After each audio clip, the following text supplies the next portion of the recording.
Welcome back, college baseball fans. You know where you're at. You're here for the college baseball show, the top 25. Again, every single Monday night we do this live. I have Jared Perkins with me today. How we doing, Jared? Good. Excited for another episode. Excited to talk some baseball. Absolutely. And we have another special episode here for you guys. Jaxon Jelkin joining us from Kentucky baseball. How we doing, Jaxon? Doing all right. How are you guys? Man, fantastic. What a weekend of baseball. I mean, it was chaos, and that's what we're going to talk about on today's show. But we want to talk to you about some of the great things that have been going on behind the scenes and what's going on with you in Kansas or Kentucky baseball.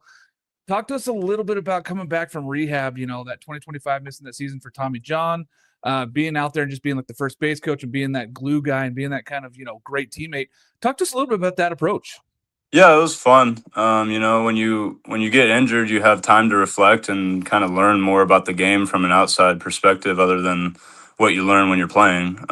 So it was definitely a cool experience. When I got recruited to Kentucky, I had told Coach Minge that I wanted to be a coach once I was done playing, and so he kind of took that and allowed me to coach first base last year, and just got a really cool insight on what it's like to be in that environment, and it also gave me like a head start on what to expect to play in the SEC this year. And so it was definitely a really cool experience, and then it allowed me to get really close with my teammates and gain their trust from pretty quickly, since I came in at semester last year. So Yeah, you mentioned that relationship with Coach Minge. For you, I'm sure that relationship had to deepen, right? Having the opportunity to kind of coach and experience that. How has that kind of just made you a better pitcher, having seen the game from that vantage point of the coaching side? yeah. I think I watched what wins, and so I spent a lot of time over at first base just watching the game, and you see teams that come in and have confidence, and it kind of carries over to how they play. And so I just got to see like the edge that players play with, and the confidence that they take onto the field, and how it translates into their performance. And so I just try to carry that over, and then now I'm playing and pitching, and so I kind of try to get on the field and have that edge about me, and it allows me to kind of play more free and just have more fun. Yeah, I mean, Coach, we've had him on. I know I've had him on a couple of years, and Jared had him on this year. We had him, man, just great to learn from, and just a great dude. And he really cares about his players and giving you that opportunity to coach. That's a pretty cool thing. Talk to us a little bit about the fall scrimmages, man. You got up to 99 miles an hour. When did you start feeling confident that arm was ready to go and you were going to be able to fireball it?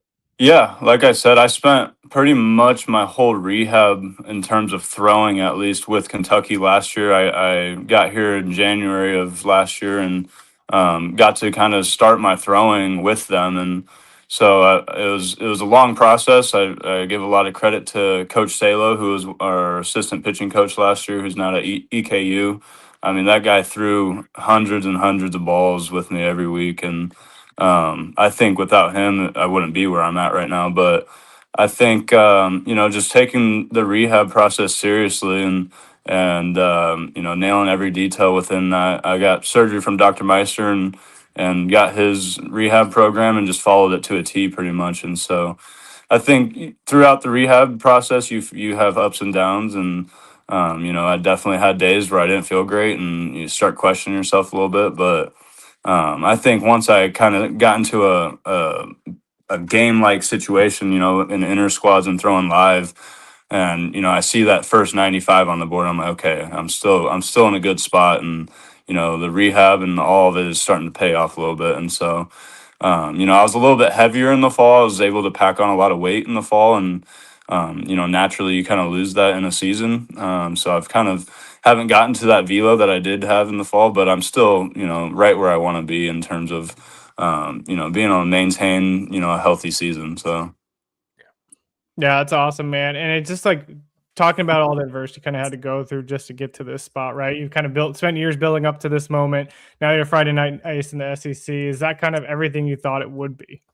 Yeah, I mean it's definitely a cool spotlight. I think that every kid dreams of it, and I've been thinking about it a long time, just being a Friday night ace somewhere in the country, and being able to do that at Houston and then now Kentucky has been an awesome experience. And it's definitely more rewarding now that I've had Tommy John surgery, and spent 2 years out of baseball, and just the reward that you get when you step back on the field. And I got my first SEC win this year, and it was just a really cool feeling. And there's nobody prouder than me than my head coach too. So I mean, him giving me a big old hug after the game and just handing me my game ball was definitely an awesome experience. Absolutely, man. I mean, it had to be really cool. And, being a Friday night ace in the SEC is no joke. Talk to us a little bit about being 6-1 so far, 3.38 ERA. Like, what's led to that success? What's been the keys to being so good on the mound this week? Yeah, I play with a bunch of dogs. All my teammates are dogs, and they play the game really hard. I think without them, I wouldn't be in the position I am.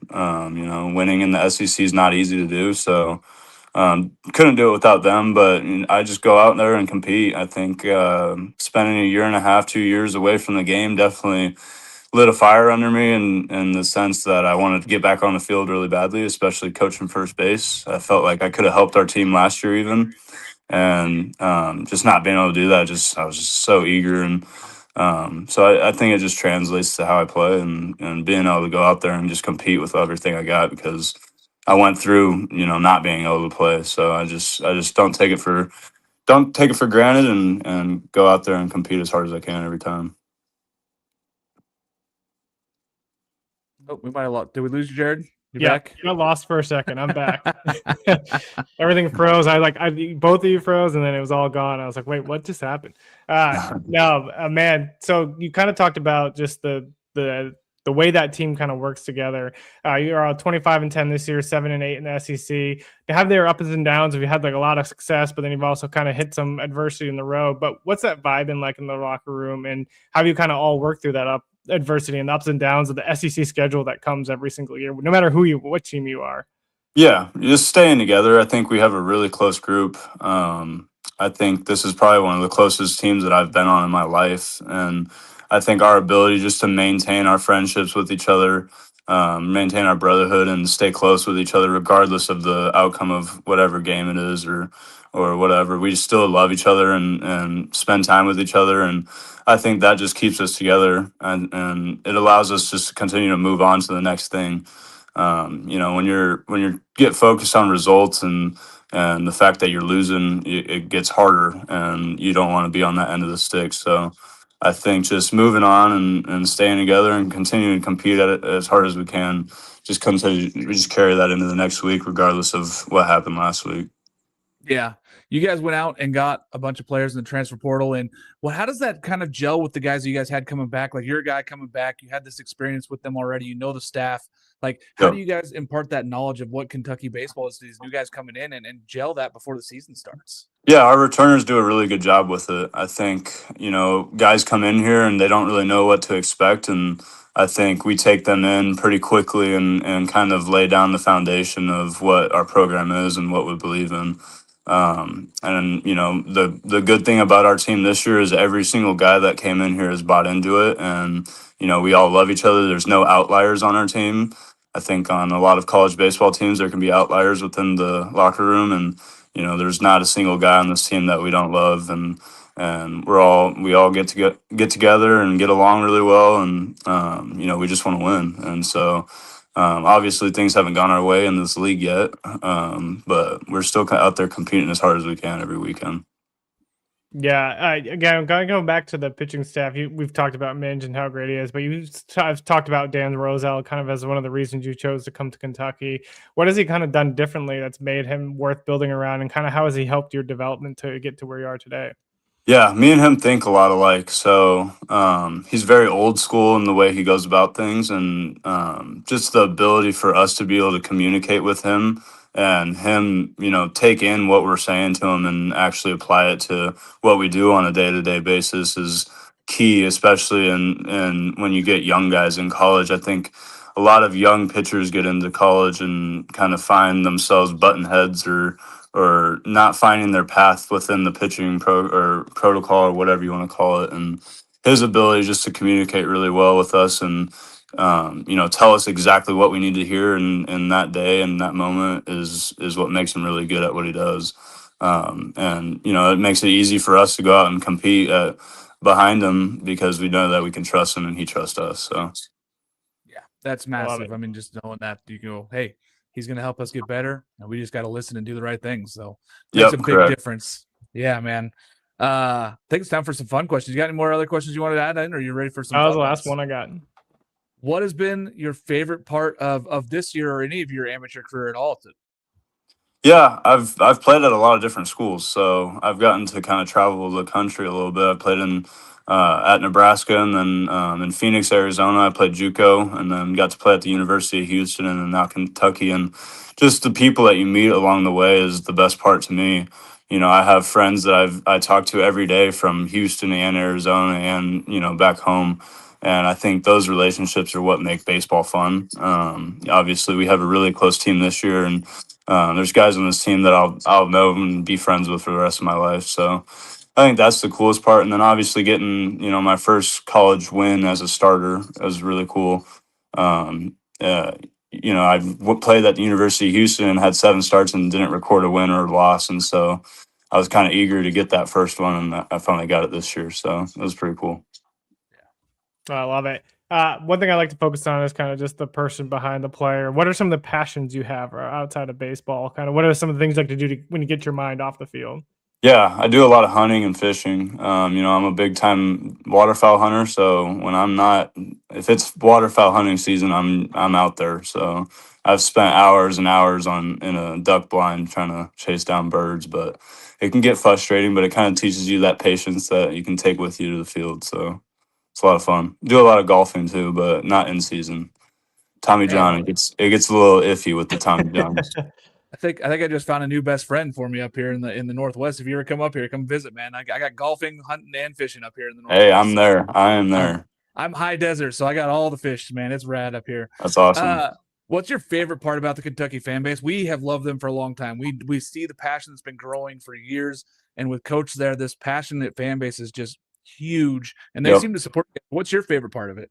Yeah, it's all about Kentucky. So, a lot of people from the outside world kind of view us as whatever Bush League or whatever, and they don't realize that everything that we do is solely based around Kentucky and our team. And, if you watch our dugout and our fans, like all the stuff that we're doing is all based around us, and it's never directed at anybody else. And so I think that's the best part, is that everything that we do is just Kentucky based, and I would like to call us one big family, and that's what makes it really cool. Love that. I love it. Last question I got for you before we kind of wrap things up. What would be the one message you have for the Kentucky fan base as we kind of finish up the season here for y'all? Yeah, stick with us. I think that obviously things haven't gone our way a little bit, but we're competing hard, and I think that once this thing clicks, we're going to be really good. Yeah. I mean, we all believe that. We've voted. I mean, we've had you guys in the top 25 quite a bit. We think this team has all the ability, and having you as a Friday night ace makes a massive part. So thanks so much for joining us today, Jaxon. Yeah, coming on the show and being talk Kentucky baseball. So we'll let you get back to it, and we'll see you this weekend. Thanks for having me, fellas. Thanks, man. Oh, that was awesome, man. Getting to have Jaxon come on and talk a little bit about Kentucky baseball. And now we get Jason Ratcliffe coming on and getting to talk top 25 baseball. How we doing, buddy? Hey, man. Doing real good. Yeah. Just living the dream. Lots of fun baseball going on. I'm ready to jump into it. Man, so much college baseball. Like, what a weekend of like chaos and excitement and just every kind of win you could possibly have. It felt like we had those. We had walk-off wins. We had weird balk-offs. Like, we had everything that you could ever think of happening in these games and these weekends. So let's start in the SEC, because obviously SEC is the top of the sport. We got to start there. Every team now has lost a series. Every single team in the whole conference has lost at least one weekend series, which is insane at this point in the season when we're talking halfway through the season. There's teams like an LSU who are trying to return as champions, who are 6-9 right now, and they're in 14th place. Mississippi State, a team that was the top 5 team, has lost 6 straight SEC games. Jason, is this just part of the SEC being like how we said, maybe it's a little bit more even this year, or are we seeing some of these top tier teams kind of just stumble? Both. I would say both. I would have thought that you could argue that there were 2 to 3 teams that were kind of ahead of everyone. Mississippi State, Georgia, Texas. I think I would have said that pretty emphatically maybe 2 weeks ago. Yeah. And then Alabama was coming on, and they won 6 straight. and then they got swept by Arkansas, and then everyone was like, okay, now we can let go of the Tennessee rope, and then no, we can't let go of the Tennessee rope. They just swept Mississippi State, and you said LSU, they're trying to hold on to the reigning national champions. I think they're trying to hold on to, can we go to the tournament? Yeah. I think they've got a big they've got a, I wouldn't even call it a fork in the road. I think they've already passed the fork. I think they're going the wrong direction down that fork, but they play one of the hottest teams in the country coming up in A&M. If they don't take this series, I mean, their RPI will be in the 70s. It'll be difficult for them to get to 500 in SEC play. They don't have a good non-con. They won't have a good strength of schedule. There really isn't a lot that says they're a top 40 RPI team. So I think it's a little bit of there's more depth to the middle, and I think there's also not as much distance from the top. I think that's why you're seeing a lot of. I talked to an SEC coach today. The word he used was schizophrenic. Really, I think there's a number of ways that a lot of these series can go, and I mean, you basically saw that play out on the field this weekend. Yeah, I mean, I know we're not quite to tournament time yet, so I don't want to get too far into those weeds, but it feels like, the number's always been 13. I don't know if that's the number this year, but that means LSU's got to go 7-8 at a minimum. And they don't have some easy series coming up with they still got A&M, they still got Georgia. Like it's not that easy of a schedule here for this guys coming up. So yes, they do have South Carolina, but South Carolina just went and swept at Mizzou and took care of business in 3 straight. So there's no easy games coming up for these guys. Yeah, South Carolina's playing a lot harder for Monty Lee right now. I mean, I'm not trying to make any sort of inference on anything, but it's just very clear what's happening, that they're kind of rallying the troops. So I don't think that's the same weekend that maybe you thought after they lost to the Citadel. All right, I believe that's who South Carolina lost to. So, I mean, ultimately, it's going to be difficult for them. Yeah, and they got pitching.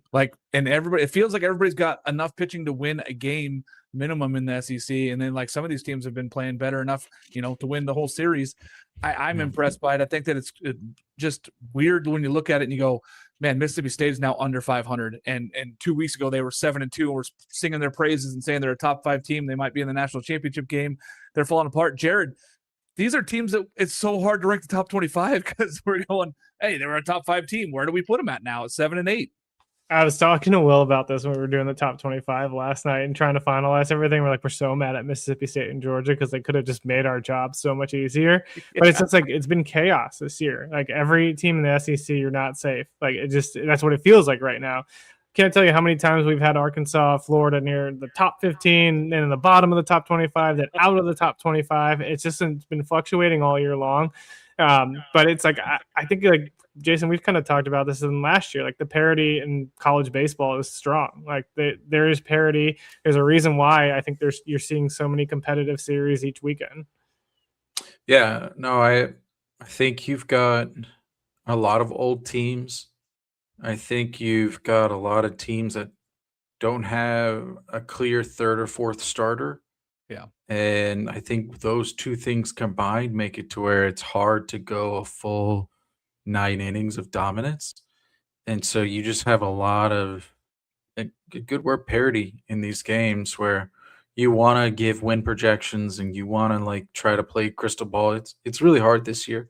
And I do think it's just a big mush, basically 12 and beyond, maybe even 10 and beyond.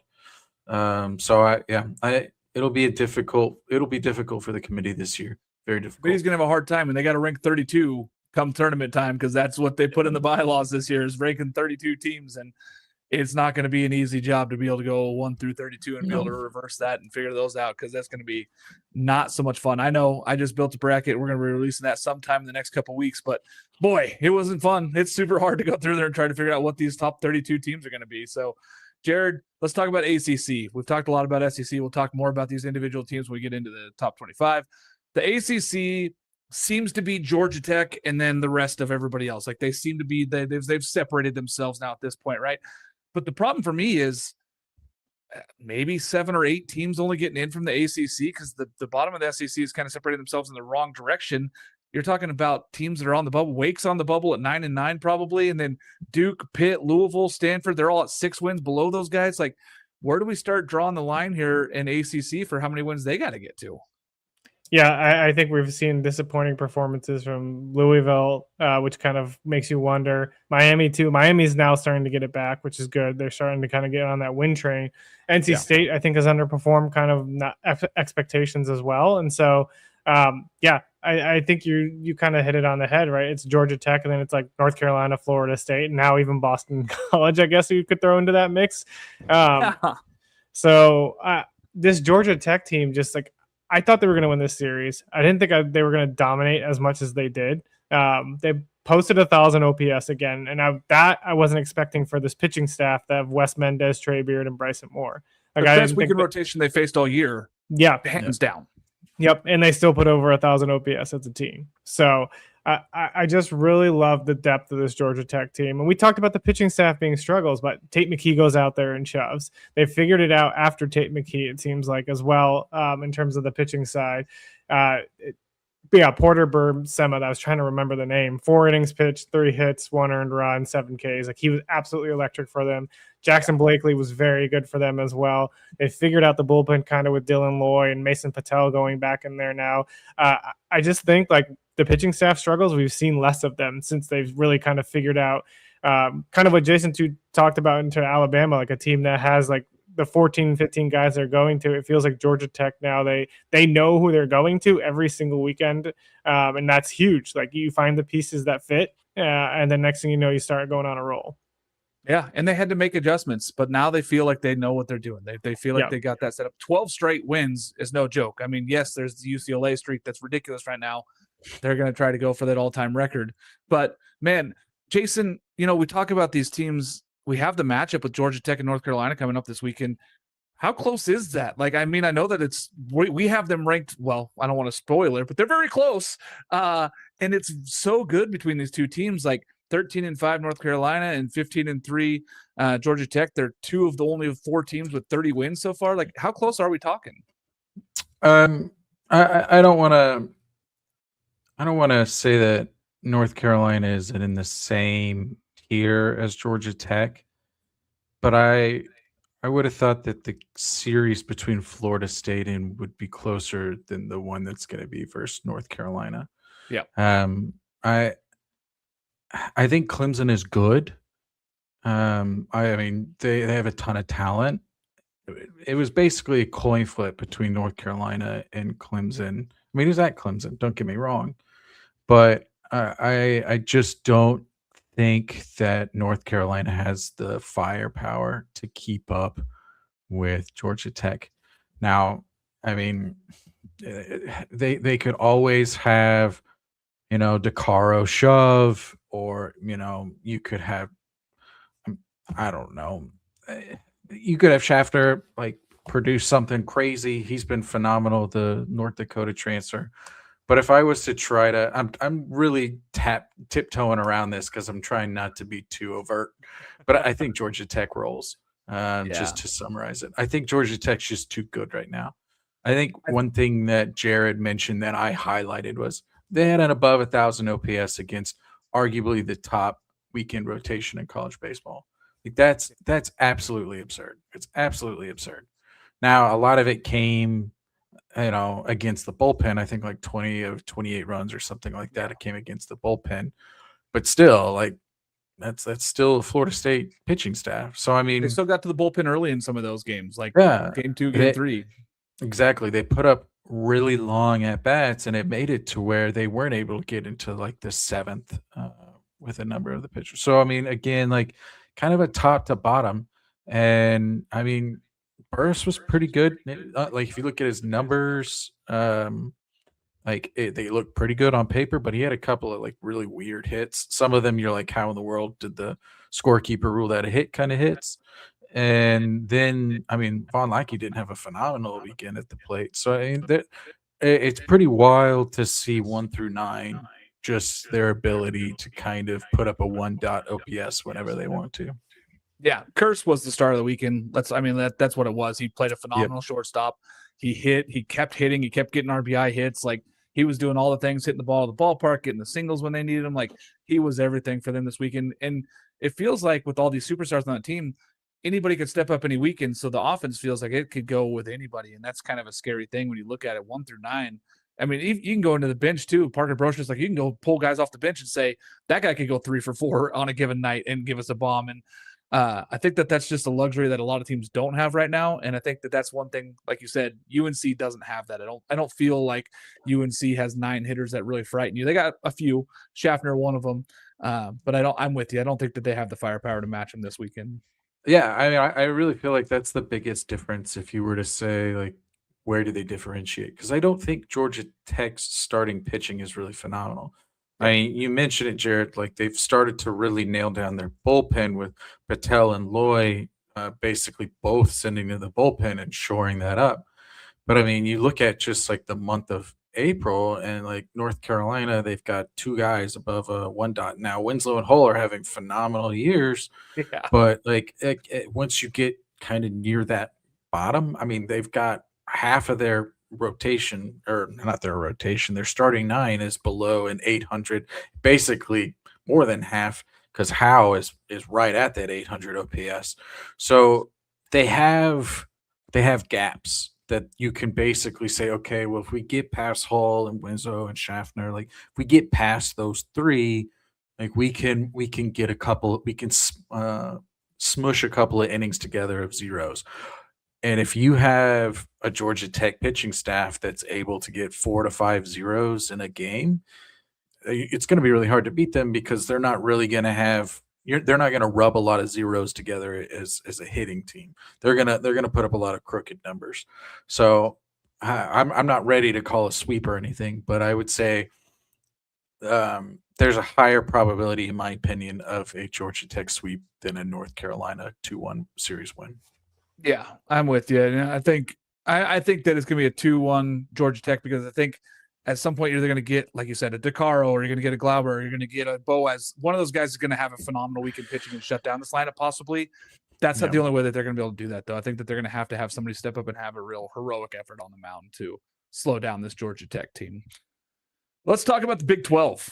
Boy, it was flipped on its head this weekend. What a weekend. Like, I was down there at the Kansas series. I know folks were watching that. It was fantastic. And Kansas takes all 3 games. It was weird. They had to keep moving the games up due to weather. It was really wet, rainy and stormy. And then during the doubleheader, perfectly clear. Nice, gorgeous day. Wind was blowing straight in about 30 miles an hour, though. So there was no balls leaving that ballpark. It was not a hitter-friendly ballpark. But Kansas now sits atop the conference. West Virginia drops a game over the weekend. So now they're 2 games behind, tied with UCF. Arizona State drops a game. Jared, this conference is falling apart. TCU loses 2. Like, Baylor's still in it at 8-7. BYU's in it at 8-7. But Oklahoma State, a team we thought was coming back, Kansas State, both those teams are under 500 now. Cincinnati at 6-9. Like, where are we going to pull these teams from?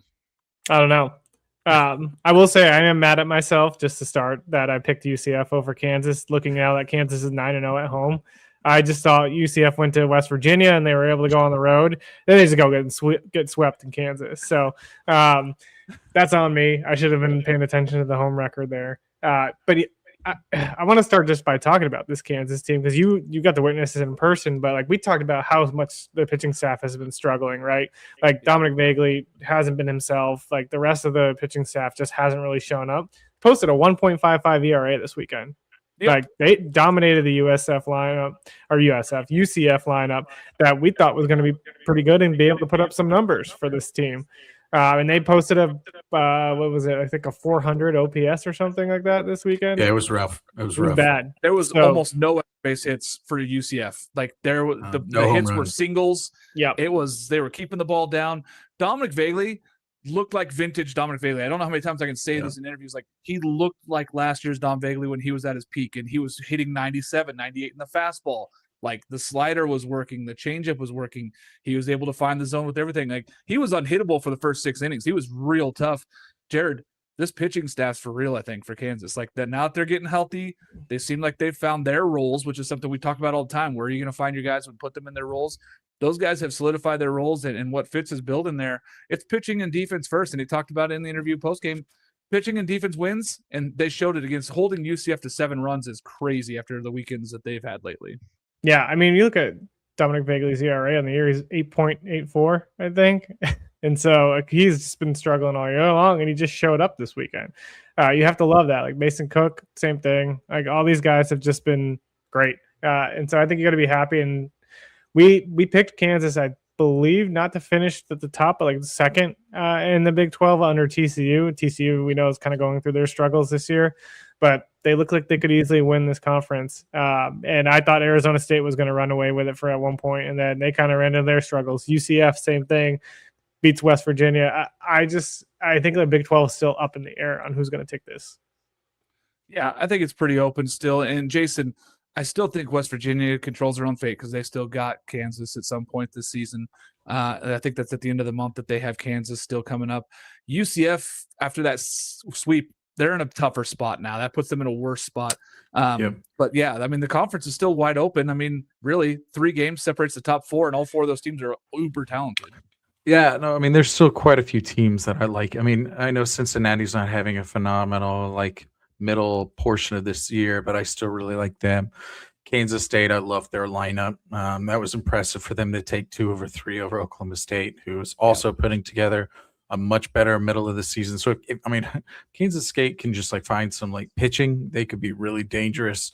Texas Tech even has their moments. They looked like they were about to take 2 of 3 from West Virginia. So I think we said this last week that the Big 12 feels like the ACC without a Georgia Tech, that anyone can beat anyone, and it's not a surprise. And this goes back to one of our first things where we were talking about parity. It's just not a surprise to see, a Utah really. I mean, that was one of the better series of the weekend was Utah-Arizona State, and from a chippiness standpoint as well. So, Utah looked like they were on the precipice of maybe taking 2 or 3 from Arizona State. So, it's a weird season. And I think that's unfortunately not going to be good for the Big 12 because I think because the RPIs aren't phenomenal and you're going to have some teams that are going to be losing to some Texas Techs who don't have a phenomenal RPI, that's going to go down as a Q2 or a Q3 loss, which is going to lower your RPI. You look at TCU, I think their RPI dropped 20 points this weekend. So it's difficult because really there aren't many left that you can say hey, 80 percentile probability of hosting. Maybe you could say that about West Virginia. I think West Virginia, if you look over probability of what it could be, maybe Kansas. Kansas had an awful non-con. You look at their metrics and they're really impacted by their non-conference schedule, which was in the 200s. So the Big 12 is in a little bit of a predicament because there is no clear winner. You have almost this logical loop where the moment you try to say one team is good and another team is bad, the bad team beats the good team. And you really struggle to define who the good team is.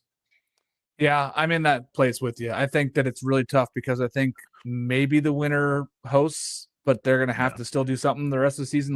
It could be West Virginia, it could be Kansas. I have a hard time believing that UCF puts themselves in that conversation without going on another silly run. And I think Arizona State has kind of played their way out of being able to be that host chance already at this point in the season. So it's tough, but I think that Kansas being the 3 losses only, they have a chance as long as they can beat West Virginia. I think West Virginia, if they take care of business and beat Kansas on the flip side of that coin, they could set themselves up to be that host. So I think one of them probably is in that 14 to 16 range as a host, but they're not getting 2 hosts this year. They're going to have a slew of 2 and 3 seeds, but that's about it. And it might be 6, 7 teams. I don't even know if we get to 8 Big 12 teams. Honestly, I think that's kind of the neighborhood we're in right now.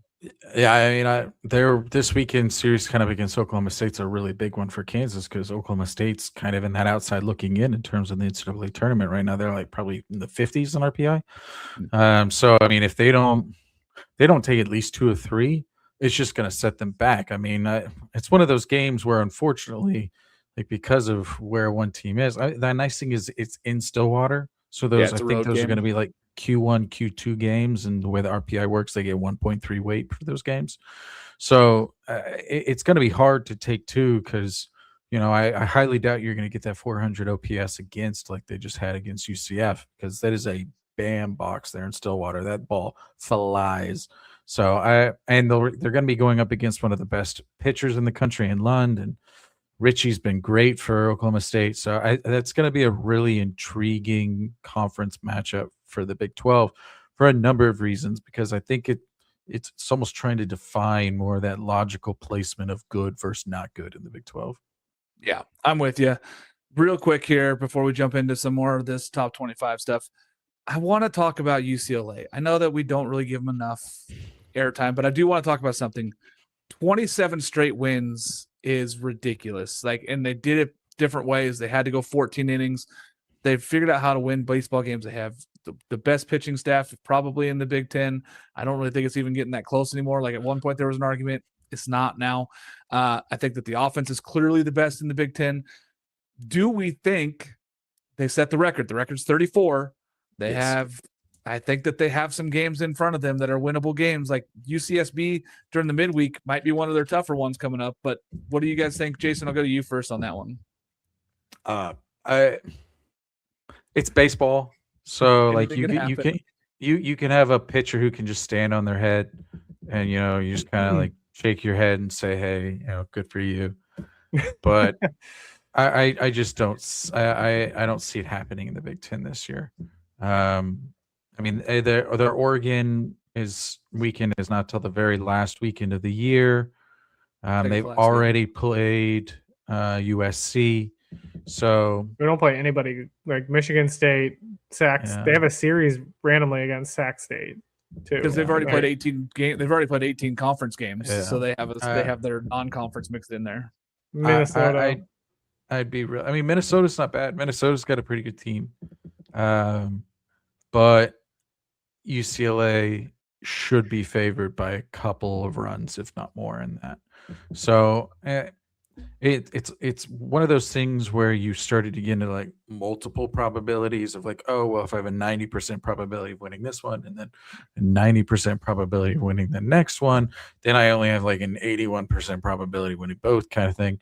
And so it's like once you get to enough, then it almost becomes like a 50-50, if probably less than that, because they're going to have games where they're only going to be like 70-80% probability of winning. So I think the mathematician in me wants to say like it's going to be difficult. I think the realist in me says like I think they're more likely than not to break it. Yeah, I'm with you. Jared, what are you thinking on this one here with the UCLA? I mean, being 18-0 in conference already and the 27-game win streak. I was looking at their schedule. Like the only game that might be up for question is like the midweeks against Santa Barbara or Hawaii. But then it's just like, I don't even think those really are question marks because you're going to have to face the UCLA offense still. You're not facing Jackson Flora. Yeah. It's not like Jackson Flora's throwing. No. It's not like you're going to see Grizzlonic for Hawaii. You're not seeing their top arms in those midweeks.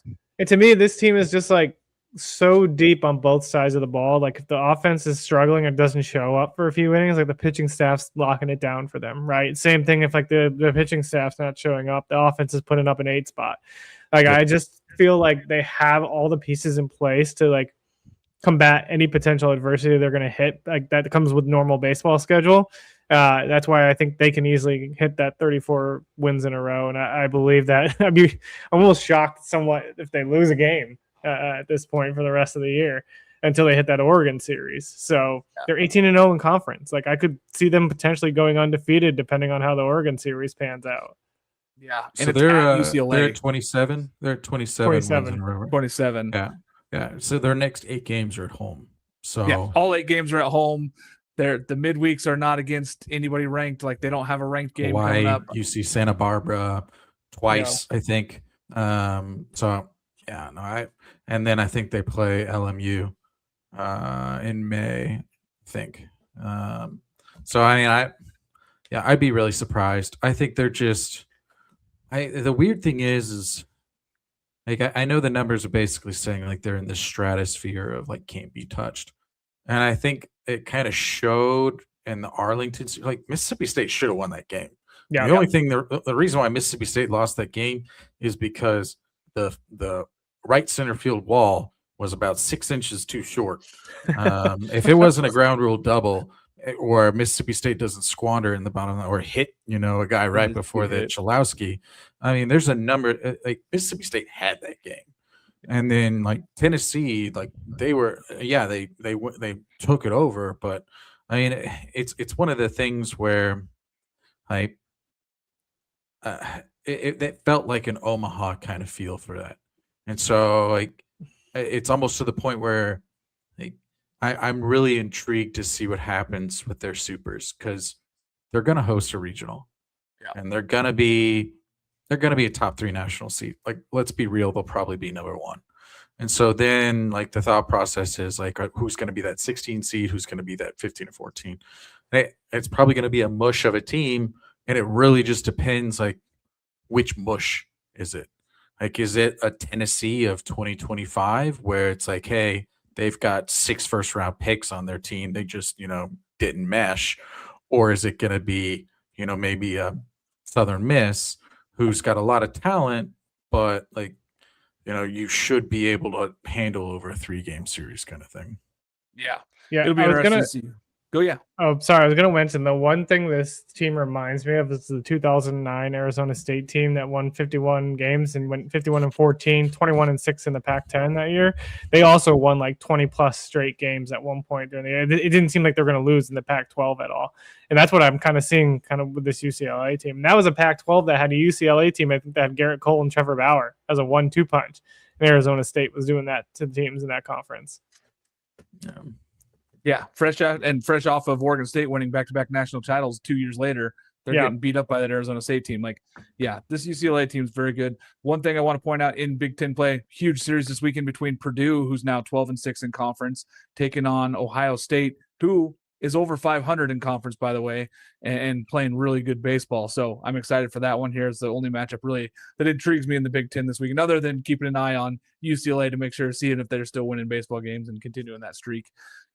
Let me ask you guys this. How do you level up your processing speed for Visual Edge? You lift, you hit, you watch film, but are you really training to process the game?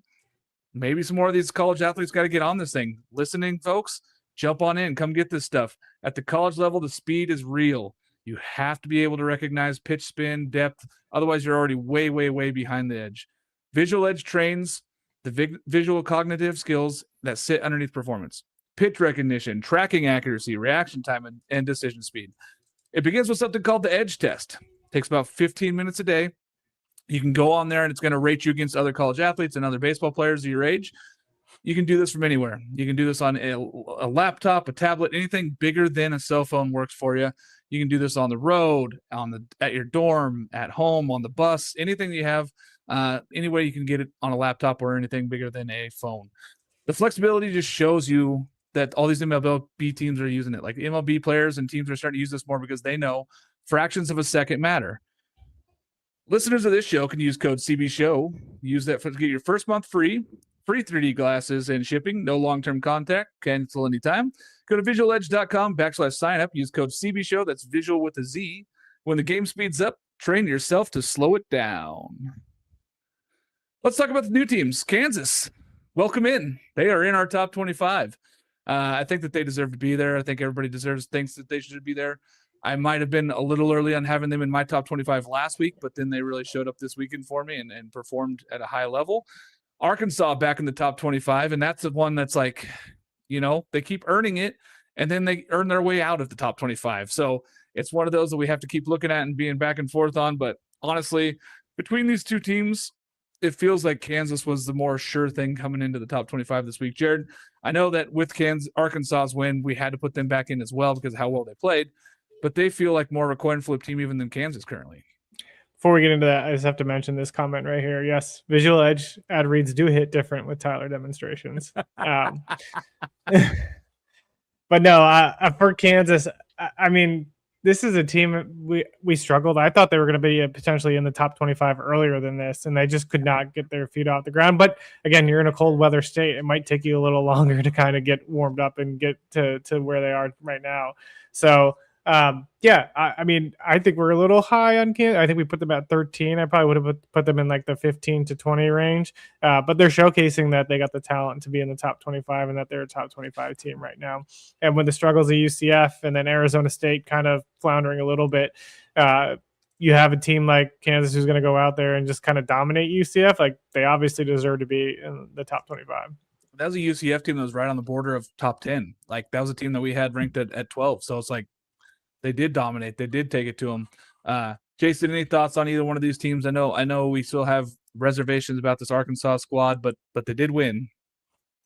Yeah, I mean, so Alabama had the lead going into the 7th, all 3 games. And I think what you have to say is a little bit of Alabama had some squandered opportunities. And I think you also have to say, like, Arkansas, with really their backs against the wall, pseudo saved their season.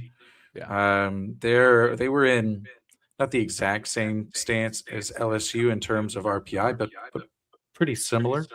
And they went from about in the 50s to the 30s because Alabama was, I think, 2nd overall entering the weekend. Yeah. So I'm still not sold really on either team. Like, you look at Kansas, like, statistically, they don't really jump out at you. Brady Bellinger's still kind of in witness protection program. Like, never, like, I think he hit sub 200 on the weekend. I mean, you were there, you saw him. Yeah. I mean, Solis looked great. The pitching was phenomenal, clearly, but I don't know where to put them. Love the coaching staff, love the program, really enjoy the team as a whole, really enjoyed going there in the fall to watch them scrimmage Kansas State. But I just don't know where they're at. They are doing a phenomenal job. I was looking this over because someone was asking me about Nebraska earlier today, and they do a really good job in plus-minus 2-run games kind of entering the 8th. And sometimes it's just there's like that ability to win that some teams have and some teams don't. And I think Kansas is kind of one of those teams. And it may never be to where they're, just boat racing a team. I think their run differential on the weekend was like 6, something like that. So it's not like they just blew the doors off UCF. They did enough to win. And I kind of feel the same way in Nebraska. I kind of feel the same way about Arkansas. Arkansas, the middle of their lineup finally woke up. They still don't have depth in the lineup. They completely revamped their pitching rotation this weekend. I mean, that just kind of tells you where Arkansas is at. You're in Series 5 of the SEC, and they had 2 new starting pitchers, and they threw their Sunday guy on Friday. Like that just kind of tells you where Arkansas is as a team right now, as a pitching staff as a whole. I mean, Gackel, their Friday night guy, threw twice out of the bullpen. Yep.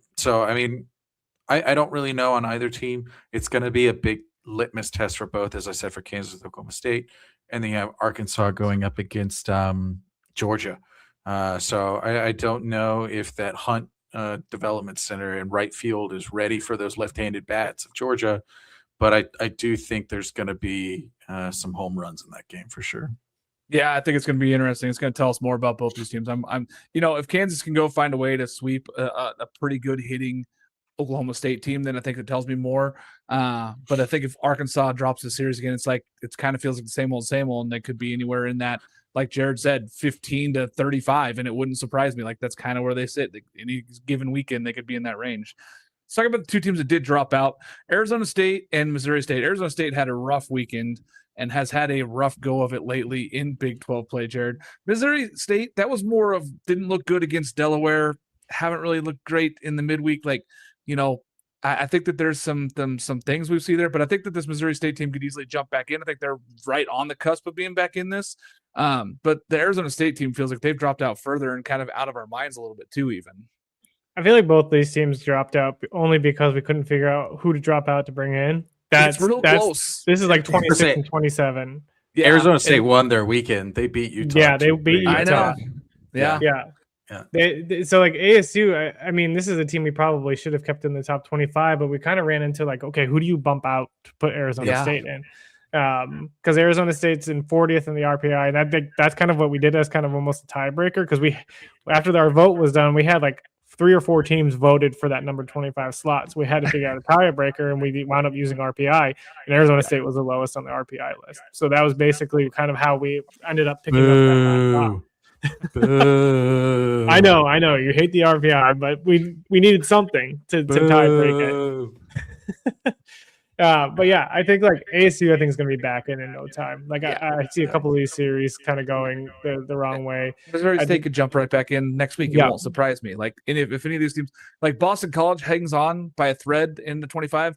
Miami was a team that was right there tied. I mean, there was 4 teams literally tied for 25th place. Yeah. The problem with ASU is they lost to Arizona. I know they won the series, but they lost a midweek to UNLV, and then they lost a game to Utah. So it's just like, it was hard. We had to find a way to get Arkansas back in. We had to find a way to get some other teams back into the top 25. And it's like, who are you cutting? Like that's where we really struggled this top 25, because like Will and I were going back and forth for like an hour trying to figure out who we get in the final spot.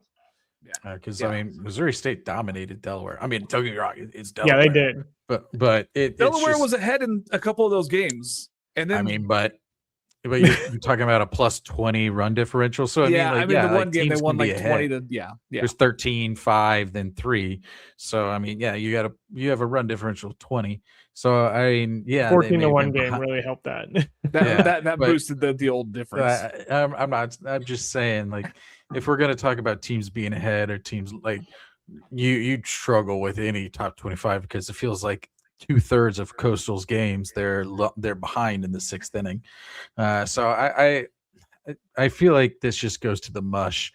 I understand wanting to bring Arkansas back in. I understand that, like, you're wanting to push Kansas up, and like, where do you put you?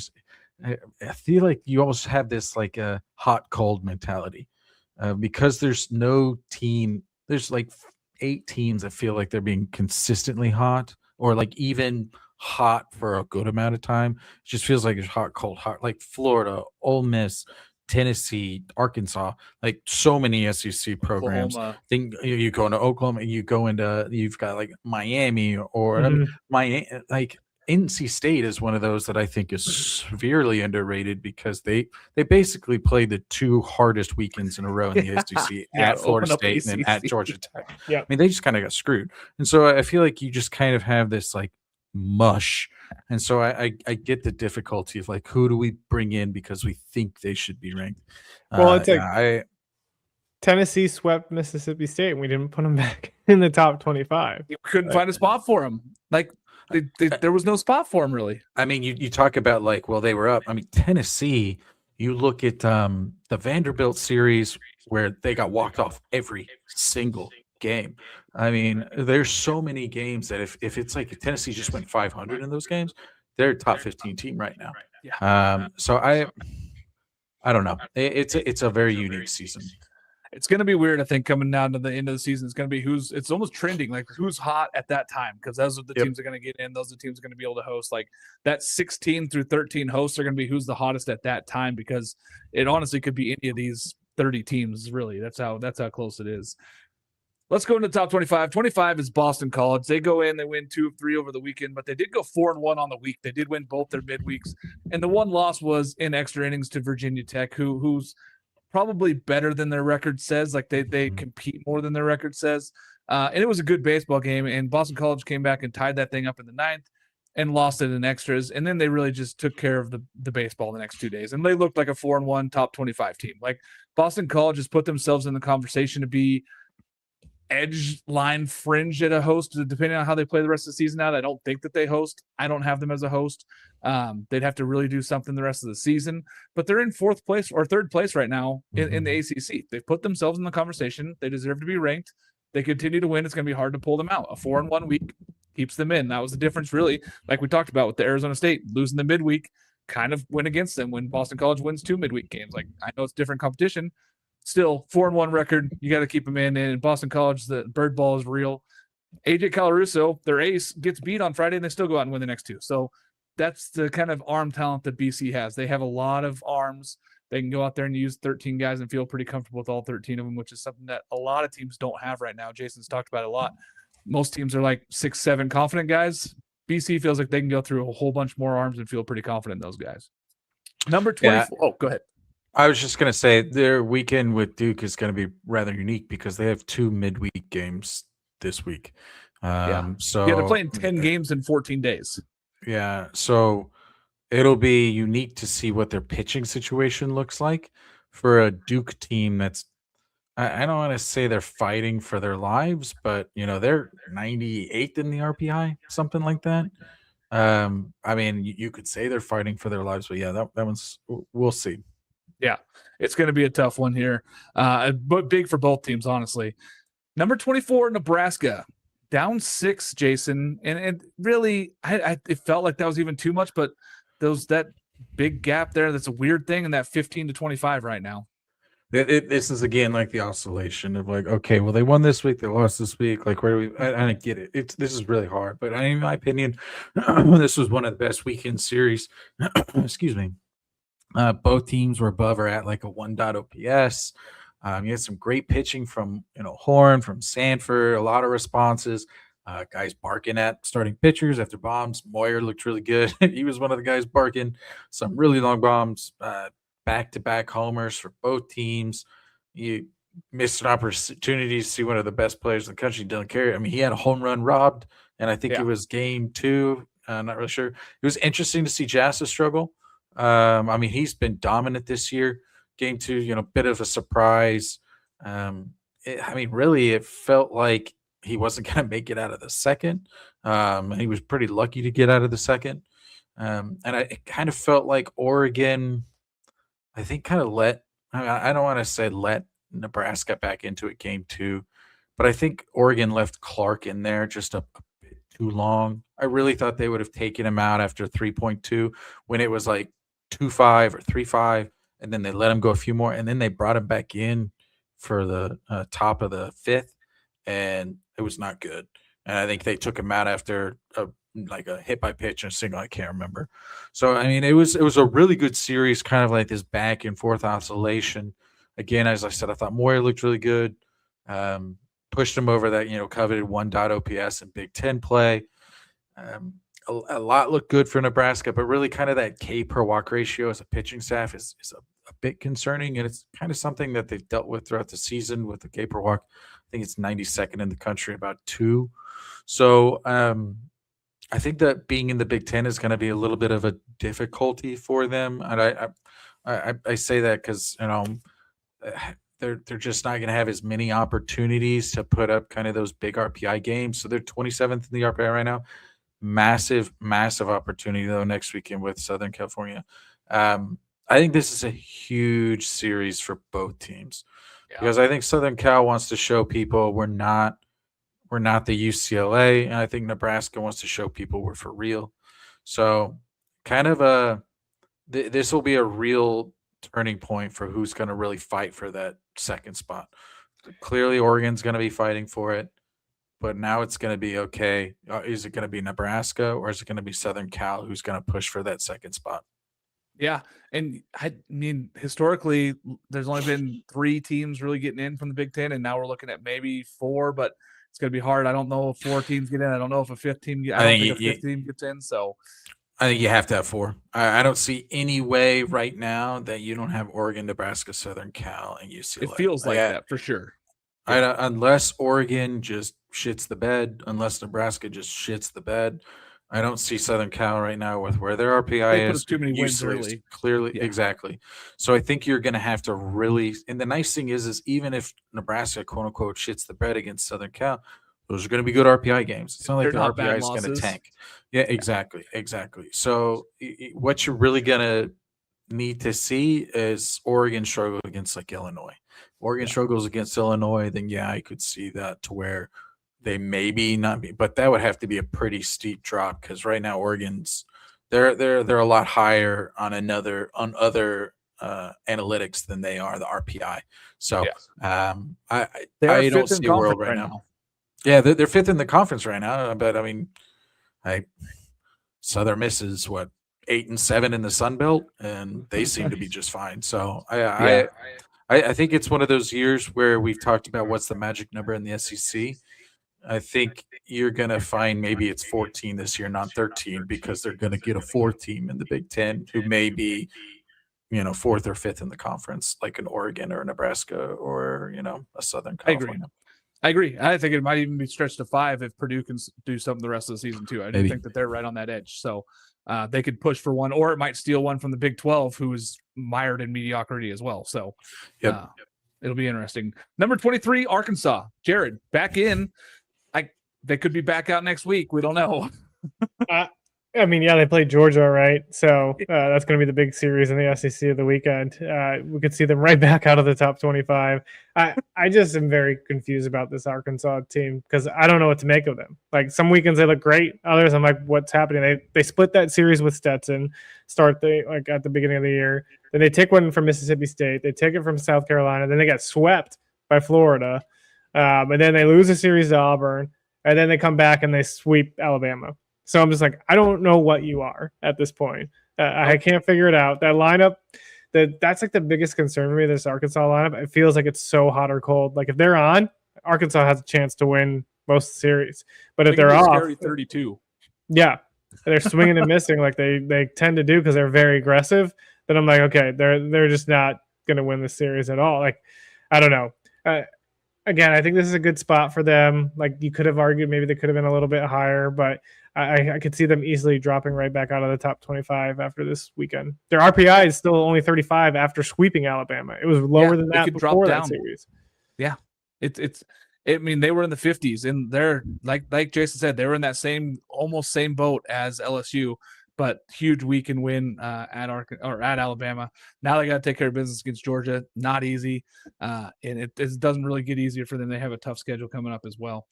Number 22, UCF down 10. The getting swept at Kansas was tough, especially after the road series win at West Virginia. You think, okay, this team's finding themselves. They've been hitting. They've been one of the hottest offensive teams in the country, and they show up to Kansas, who had been struggling pitching wise, and it was a complete script flip. Like, they couldn't hit nothing for UCF was going right. They couldn't string 2 hits together. They were making errors on defense. It was not the sharpest team that we've seen them be. And they went down there and the sweeps were really tough for them. So they're going to have to find their footing here this week. It doesn't really get easy for UCF, but they got to figure something out. I mean, Andrew Williamson, still a superstar. Jordan Lodi's the shortstop. He's been on a really big slump for them.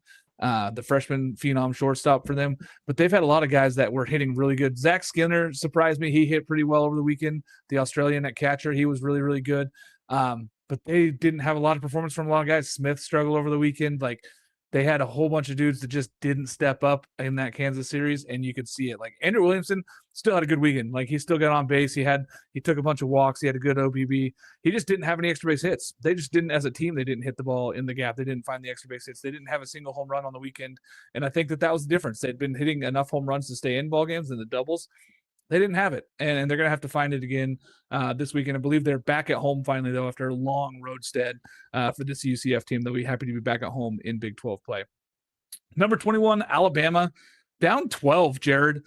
Is that fair? I mean, that feels like a lot. It feels like too much. Like too much. Yeah. I think they should probably be in the 10 to 15 range still. That's kind of where I believe I put them in my rankings. Blame other people. Yeah, for sure. I'm probably gonna go back to my rankings after this and be like, yeah, nope, I put him in like 23. It's hard because you kind of look at what the offense is doing in SEC play, right? Like Brady Neal and Bryce Fowler have been great, but Justin Blauron's hitting 230. I think he's got a 300 OBP in SEC play. Justin Osterhaus is hitting 190. Jason Torres is hitting 175 in SEC play. So like the offense has not been as productive. Like Eric Hines has been a nice addition to, he's starting to hit the ball really well. But just like I have some questions about the offense, especially if your superstar LeBron isn't going, and you see the defensive cues that he's had also as well on the other side of the ball. Some question marks there. Like the rotation has stepped up. Like Faye and Zane Adams have been good in SEC play, but Miles Upchurch, being a freshman, is running into being a freshman in the SEC. I think he's got over a 5 ERA, 19 walks, more walks than strikeouts, I believe, 19 to 15. So it's just one of those things where like they're going to hit some bumps in the road now that they're kind of into that SEC play. But I still believe this team is a top 15 team in the country. Yeah, especially if Fowler and LeBron get going again, right? Like that's a team that could get going, and LeBron's really got to find it out. Back-to-back years so far, struggles in SEC play. He's really got to find himself there. And I can't say anything. I did have Alabama ranked at 21 in my personal poll, so I shouldn't say that it might be too low because I had them exactly at 21. Their team OPS in the month of April is only 780. So yeah, I mean, there may be something to the offense. I think they've got some real pitching. And again, like if you take away the 8th inning, which Arkansas just dominated, I think they put up like 15 runs over the series in the 8th inning. Just the 8th inning over the 3 games.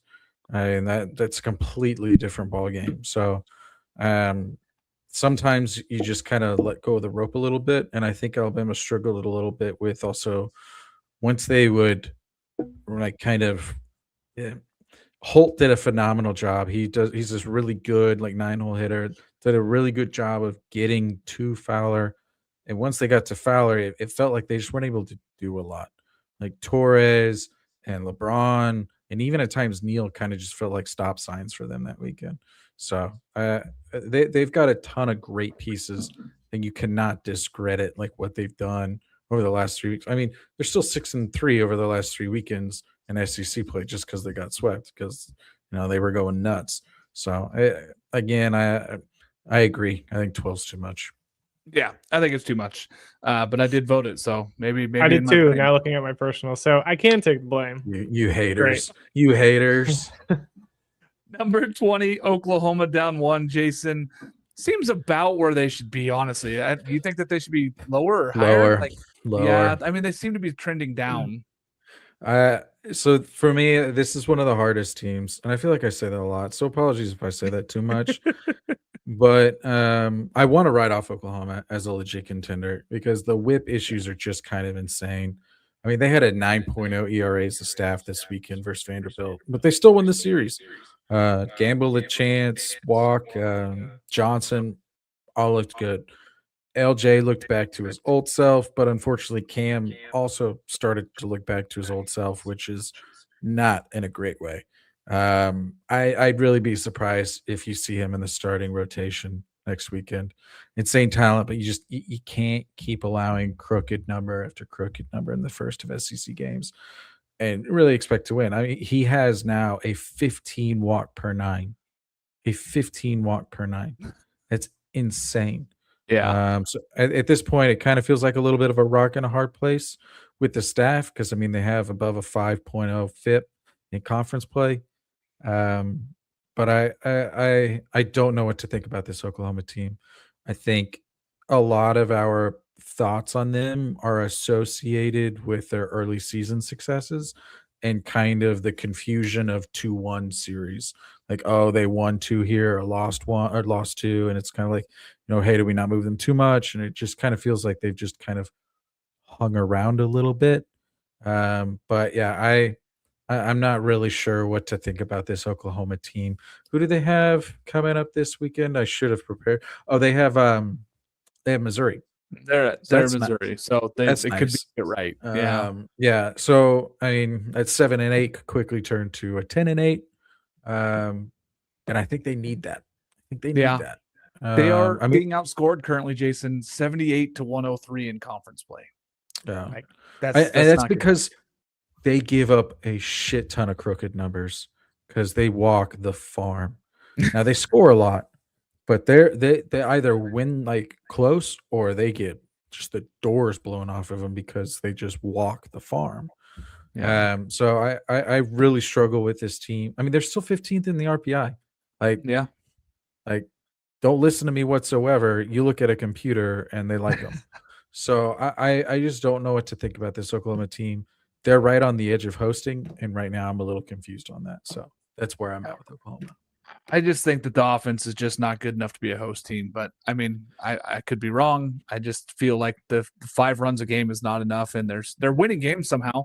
And I mean, LJ McCurious and having Cam Johnson when those guys are good, they're really tough, and 4 runs might be enough. But when those guys are not on, and we saw it, like the fact is that they gave up 8 runs in an inning and still won that game in the first inning, which was insanity. Vanderbilt should never have lost that game after scoring 8 runs in the first inning. Yeah. And then, they came back and won. So I don't know. I have big concerns there. They have like an 800 OPS in conference games. They strike out nearly 2-1 for walk for hitting. I think it's like 1.7. So, I mean, there's not a lot to like about them offensively, and they walk a lot of people. So they're a Jekyll and Hyde team for me. To when you like sum them together, it's like, oh, this team is average to not very good. But then it's because their highs are super high and their lows are super low. And I think that's why kind of when you look at them from an outside looking in, you're kind of like, how is this team where they're at? Yeah. Number 19, Southern Miss, down 5. Jared, it feels fair to drop them here. They are now 8-7 in conference. I almost feel I did not rank Southern Miss. They were not in my personal ranking this week, and I don't believe that they are a top 25 team. I think people are kind of holding on to those midweeks and early season victories here for this team, kind of like the Oklahomas. Yeah, I mean, we made such a big deal about the Santa Barbara series win, but like Santa Barbara hasn't even cracked a top 25 since that. Yeah, and you mentioned the midweek wins. I think those have been big for them. But you got to win in Sun Belt Conference play. Like Coastal's doing it. That's why Coastal continues to be ranked as high as they're doing it. I think the RPI is going to save Southern Miss and get them a bit into the postseason. It's just crazy. You look at this Louisiana series. They out-pitched and out-hit Louisiana and still lost the series. Still lost. So I do have some concerns with Southern Miss. I think they end up being at the end of this season is still a top 25 team, but it's been concerns on the pitching side, but it's concerns on the hitting side. So I did want to get to one of these questions in the chat. Someone mentioned, does the Sun Belt have a better chance of getting more than 2 in as a rule? Or I think Texas State could get in. I think you talk about Texas State's right on that bubble right now. They're 38th in RPI. I feel like if they continue to go on a run, they could be the 3rd team in for the Sun Belt. With SEC not really having, maybe not necessarily having 13, 14 teams that should be in, Big 12 and Big 10, ACC, like there's going to be some bids that may be stolen from those leagues because they're not really performing at the highest level. Like the top 10 of those leagues are not really performing enough. Yeah, I think Conference USA having 3 legitimate teams right now kind of makes it a little difficult. But again, like for the Sun Belt, I mean, you're going to have Coastal just because of where they are from an RPI and the fact that they're like 11-1 in the Sun Belt or something like that. Like 9th in RPI too. Yeah. And Southern Miss, the RPI is so good because of the non-conference. But I mean, what do you? I just hypothetically here. I mean, they're 5th in the conference right now. Like, do you get an at-large Sun Belt that's like 6th in the conference? I think that they have to finish top 6 to make the postseason tournament, correct? Like, I think to make the Sun Belt tournament, I think they have to finish top 6. There's a 5-way tie for 3rd. 5 teams are 8-7. Yeah. There's a potential that they don't even make their own postseason conference tournament. Yeah. And so I this for me just goes back to the phenomenal job of scheduling, because they pitch their studs in the midweeks because they know that, hey, if we bump up our RPI at the beginning, it's going to be hard for us to go, even if we go 500 in the Sun Belt. So I mean, it's really impressive what they've done from a scheduling perspective. I am confused sometimes by the subjective ranks. So I agree. I don't think they're a top 25 team. Yeah, and the numbers say that they should be right there, but again, in conference they're not. So I'm with you. It's really tough to rank these guys. Number 18, Florida, up 6. Jason, this feels pretty fair. Like they took it to Georgia in a good series. Georgia had to squeak one out, and you got every bit of the Volchko Aiden King on Friday. Like that was tremendous between those two. Yeah. Florida will be as good as their hitting allows them to be. I think that's just a very simple line for Florida. You know, they hit 236 as a team, one on the road versus one of the best teams in the country. And they held Georgia to a 720 OPS. So I like to do all these kind of OPS versus FIP, just graphs to show like teams that are up the upper right-hand quadrant. Georgia's always slammed far to the right in terms of like the weighted runs above average, you know, your OPS, your WOBA, all of those kinds of fun stats. Georgia dominates them. Florida kind of put them in their place, which is wild. And so the fact that they were basically they won first Georgia and Lawson, their best hitter, like barely did anything, shows you really like the ceiling for Florida. And the ceiling for Florida is as high as they want it to be.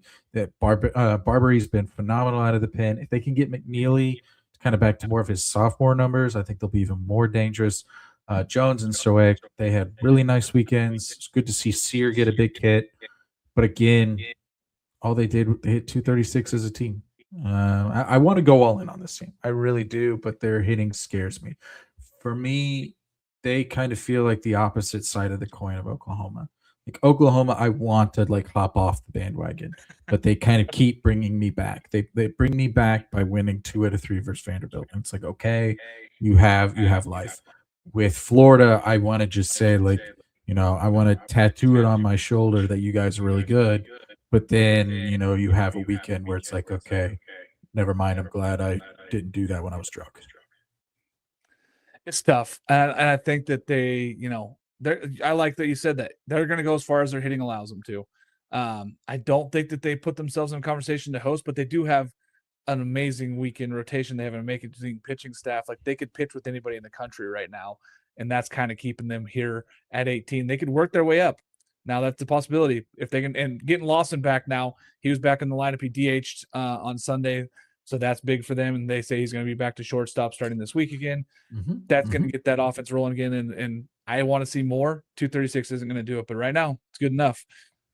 I have Ole Miss here at this next level here at 17. And honestly, I wanted to talk about them. They're up 5. And I talk about them because I'm usually one of their harsher critics. I'm tough on them sometimes. I think that this team deserves to be here. They're winners of 5 straight.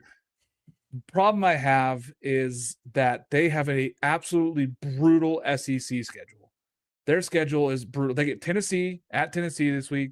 Then they're at home against Georgia, and then they have Arkansas at Arkansas, and then they have A&M, and then they finish with Alabama and Tuscaloosa. Like that is a tough 5 series to end this season, and being at 8-7 right now. I do think that they get in. I think that they've played the toughest SEC schedule out of anybody in the conference. Like I think that they have the hardest schedule by far. They've stepped up against good teams. They have enough pitching. They have enough hitting. When they put it together, they could easily be one of the top 15 teams in the country. And then there's weekends where the pitching falls apart and the hitting's not there. When one of those two things, goes by the wayside, which feels like we have that for a lot of SEC teams. I have big concerns with that schedule coming up, though, Jason. That's a tough 15-game stretch for anybody. But I do like them here, and I think that they deserve very much to be here right on the edge of hosting. And if they can go through that gauntlet with a winning record, give them a host. Honestly, give them a top host. I mean, they should be a host if they can go through and finish at 16 and 14. Give them a host at that point because they deserve it. Yeah, I mean, the lovely thing for Ole Miss is that they can beat anybody on a Friday. The pitching is good, but Elliott is elite. They continue to kind of prove me right. Good pitching, timely hitting, but they could really work on their ability to take punches in right field. Play on. I don't know if anyone saw that video of the LSU guy punching that guy in the face. Never mind. Okay, so for me, I don't see a world where they don't have at least 13 wins because I don't see a world where they're not at least 75-80%. I guess that would be 4 out of 5 in the last on those Fridays because I think they're one of the best Friday teams in the country because you have Becerra and because you have Udemark and they have a lot of guys that are really stepping up and then they have some really good pitching. But they're gonna have to have depth in terms of that Saturday Sunday in order to get 15, and I think they'll need 15 in order to host. And I just don't know if they'll go 7-8 to end it. That would be really phenomenal if they go 7-8 to end it. So if they go 8, if they get 8 wins, give them. I mean, that's close to a national seed. Honestly, that's how good. Yeah, I mean, it's one of the things where I struggle with Ole Miss every week because they'll lose a series and people are like, oh, they're dog shit, and or they'll go up against an LSU and LSU's I think 23rd and they're 25th or whatever. What D1 baseball, I can't remember, something like that, and then they sweep them. It's like they're clearly better than like their perceived reputation is. It's just that they've gone against an ass, and they're doing all this and then playing like Southern Misses in the midweek. Like They have another one against Mississippi State in the midweek. Like their Yeah, midweeks are brutal. yeah, it's ridiculous. So I have this is one of the teams that I don't know if you could theoretically say buy low for them because this isn't low, but I would say you better not sell if it gets lower. That'd probably be my best way to say it for Ole Miss. That's fair. Jared, we got number you have number 16, Mississippi State here. They went down 8, 6 straight losses here. Talk to me a little bit about that. That's a tough one here for these guys. Yeah, I mean, they haven't looked great. And like, I still believe in this team. I still think they're a top 25 team. My concern is just the pitching staff, right? We haven't had Ryan McPherson now for 2 straight weekends. Valencius has been great for them, but Duke Stone really struggled. Charlie Foster kind of struggled. So I just have like some concerns with what the pitching staff might be. It's tough when you have to have those guys get pushed up a day, right? Because you all of a sudden your bullpen's getting taxed a little bit more. Your Tuesday guy is all of a sudden becoming your Sunday guy. So yeah, I just have some concerns. I mean, you look at the Tennessee pitching staff; they dominated this weekend, and that's kind of why they won the series. So that's kind of the big thing for them. But yeah, I overall, I'm like, I need to see a couple more weekends from Mississippi State before I'm like hitting the panic button. They have a pretty easy schedule to kind of get themselves back on track. Well, easy for the SEC. They got LSU and is it LSU Vanderbilt? I think the next 2 weekends, or LSU South Carolina. Unsure. Yeah. I think, yeah. I know they have LSU. I don't know who they have next. Yeah. They have LSU. Oh God, this thing didn't work. Let me check. I got South Carolina, LSU. That's it's South Carolina first and then LSU. Yeah. Yeah. So if you're gonna get back on track, this is the time to do it. Yeah, but they do finish with Texas, Auburn, and A&M, which is not an easy slate. But no. Yeah. I don't know. It's basically going to make their next 2 weekends going to be incredibly important. They're going to have to win some games here, especially after going 0-6. They got to go and win both those weekend series, I think. Yeah. I mean, almost Texas 5 only out of took 6. 2 or 3. Yeah, Texas only took 2 or 3 from South Carolina. At South Carolina, I think they'll need to sweep them. I really do, because I think LSU is going to be fighting for their life. Because at that point, LSU's probably going to be in like the 50s or 60s in the RPI at best. And so they're going to be trying to get to that 40 number, because I think, going back the last 5 years, I think 58 is the lowest like at large bid in the like that kind of RPI post COVID era. So if they're not 20 spots higher, they're kind of screwed. And I think that's going to be where the box is going to be loud. And so I think the next 2 weekends are really, really important for Mississippi State, because they're going to have to handle business for South Carolina, and then they're going to have to handle a team that's basically going to be fighting for their life in LSU. Yeah, agreed. Number 15, West Virginia. They didn't move, Jason. This feels fair for them. They seem to be winning this series weekends. Like they go in there and they win the weekend series, but they have the chance to be much better. I think that they're one of those teams, like we talked about, them in Kansas. I think one of those two probably hosts is the Big 12 champ. Yeah, this is a team that, I mean, frankly, I was about to be like, oh, I can't believe they lost to Texas Tech this weekend. So they kind of pulled it out, and they won. They're a team that I was talking to the Big 12 coach today, and it's kind of like, hey, what jumps out at West Virginia? It's like it's their ISO. They have no pop. So it's their bullpen and their pop. If they're able to kind of fix the issues associated with their bullpen, it feels like they kind of maybe got things a little. Feels like every time I want to say like they figured it out for the starting rotation. Montesa has an off, or Max Yell has like an off. Their pitching staff for me is just a little too Jekyll and Hyde. But the thing that kind of like I still have trepidation for them on is the fact that they just don't produce a lot of extra base hits, which if you go up against a weekend where you're facing like a good pitcher, you're gonna struggle to get 4 or 5 runs. Like if they go up against a Florida, now again at this point you're talking about like a super regional, but that's where West Virginia's been the past few years. They're going up against a Florida. that's going to be a real struggle for them because they're not going to be able to rub two hits together. So those are kind of my worries with West Virginia.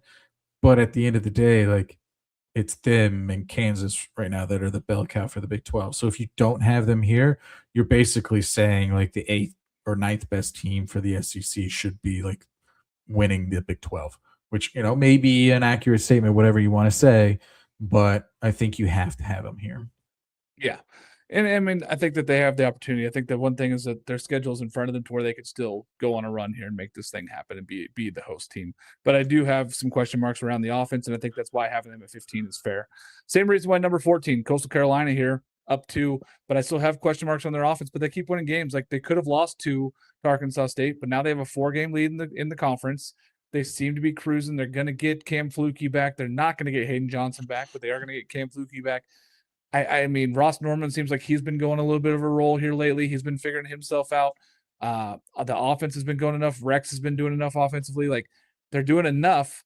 They don't really feel like a host team to me. And I know that that's kind of where we have them at here, being at 14.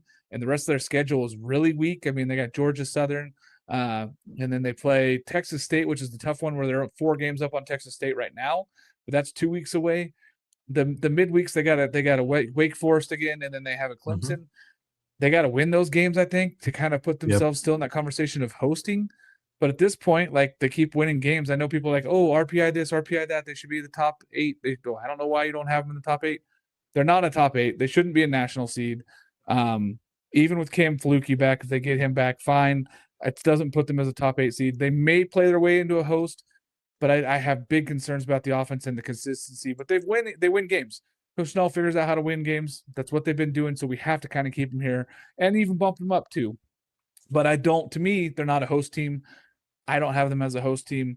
They might end up there at the end of the season with RPI and all the other numbers, all the other metrics might say that they're a host team by the end of the season. But I just don't think that they are truly a host team. So I was talking with a Sunbelt coach last Thursday or so, and we were both kind of like, what does Coastal do well? Because if you were to look up and down, you'd be like, yeah, that's it. Like, if you were to look up and down, you're like, how do they win? So I Coastal put up kind of this stat. It was like the cardiac chats, and they were like 7 wins and 5 of the last 7 and 2-0 in extras and all these things. I was looking through the data, and games in which it is a plus or minus 2 runs going into the 8th. So they still have 2 full innings left. They have 14 of those this season already. 14. Basically, like 40% of their games, it's a coin flip going into the 8th. They are 12-2 in those games. 12-2. So effectively, in every coin flip, they're winning. And so it's kind of one of those things where, I mean, is your box score surfing like on a Friday or Saturday, and you're like, oh, looks like Arkansas State's up, 7-2 in the 6th, like told you. And then it's like, holy shit, never mind. There's Coastal. It's 5-7 in the 8th now, and then they win. Like, that just kind of feels like Coastal season. So I think, at the end of the day, like, they're 26-9. They're 13-2 in the Sun Belt. If we're really talking about Southern Miss potentially being a quote unquote host, and they're 6-7 or 8-7 in the Sun Belt, you have to take a team that's 13-2 and 9th in the RPI. And I think I think if the season were to end right now, they're clearly a host. Like, do I think they should be? I don't think so. But I think at the end of the day, like, what I think doesn't matter. It's what they've done. And what they've done is they've done enough to be a host. And they win. Like, that's what it comes down to. The numbers don't say they should be winning, but they are winning baseball games. And I have to tip my hat. At some point, the wins matter. Like, we talked about that all the time. Like, you can look as good as you want, but if you're losing games, it's not good enough. They're looking not great, but they're winning. So we have to give them credit where that credit's due, and it's in the fact that they win games. So number 13, Kansas, probably really high for this team coming into our top 25. I think people are really on the hype train, especially. I'm to blame. I probably am to blame for this, for being down there and pumping them up so much. Would you put them? That's what I want to know. Did you just slurp the Kool-Aid when you were in Lawrence? Like, did you put them top 5? Like, what shifted this to 13? I had them already in my top 25. I have them at 13. I literally put them at 13, but I already had them at 22 last week. So I had already voted them in. I thought that they were playing better baseball. Don Bagley's last start was really, really good. They kind of were making that trip. Cook was good last week, and then he was good again this weekend. Like, I felt like they were starting to get healthy at the right time, and I also picked them to beat UCF, and so that's why I had them here. And then they just took care of business. But yeah, it's a very good baseball team. Probably too high though. The more we look at it, but a lot of other teams lost. Yeah. At the end of the day, they won. They win. They are winning. Yeah. You should reward success, and it's not like they're number one in the Big 12. So, Boo, take down winners. Take them down. so it's one of the things where it's like, if I were to put them in a neutral series with Ole Miss, I would take Ole Miss. I'll just Every put it like that right now. Yeah. Yep. Yeah. And I think that, but the thing is, Kansas is going to have a chance to prove it. It's a fun ballpark. It's a fun team. I really like their coaching staff. It's hard if you meet those guys, it's really hard not to like those guys. And they really care about their players and they care about the team. And they've really made Kansas baseball stand out. Like the community has bought into it. It's really cool. You won't find a more welcoming staff. It's really awesome. Coin and Fitz are phenomenal. I hopefully you had a good time. I told Coin that he should roll out the red carpet for you, so I'm hoping they did. I had a great time. I gave them a hard time because they didn't have licorice, and I always have licorice at the ballpark. So the next day, I went to Casey's and I bought 6 bags, but they had already bought me some when I got to the ballpark the next day. Yeah, but I shared all my licorice with everybody else because, I'm a team player and I wanted everybody in the press box to have licorice because that's something you need in a baseball game. So, but it was tremendous. The atmosphere was great. And I really enjoyed being up there, and I can't wait to go back next year. Number 12, Oregon is up 9 here. Big weekend series win. They needed something to go right for them. And honestly, they could have swept. They were in the position to sweep. They didn't take care of business in the Saturday game. Waz was not happy with that performance late where they just could not get the outs. And he was upset. He thought maybe they just didn't make the change, like you said, early enough on Clark when they could have made that change and gone to the bullpen because they know they have arms that can go in there. I will say the freshman Angel Aya has been every bit of an All-American. That dude has figured his game out. He's tremendous out there. He's a great outfielder for them. He plays well above his freshman age, and he might be the freshman Big Ten player of the year for them. I really like where they're going. I want to see more from the offense. Getting him in that DH spot and giving him an opportunity to go hit. He's been big for them. Max Maloney's still not 100% healthy yet. If he gets healthy, they can get going. Ryan Cooney kind of had a weak weekend, same as the rest of that lineup. It just really didn't click a lot. But we know that what they have for pitching, and the pitching is going to keep them in baseball games. And I think that's why you have to have them here. And they're doing this with Maddox Maloney underperforming. Yeah, he's been hurt. He's been dinged up, and he just hasn't been able to hit like he can. I mean, that's the thing. If this team turns it on offensively where they have those weapons, I mean, it's been the 2 freshmen, Jaska and Angel Aya have been huge for this team to keep them going.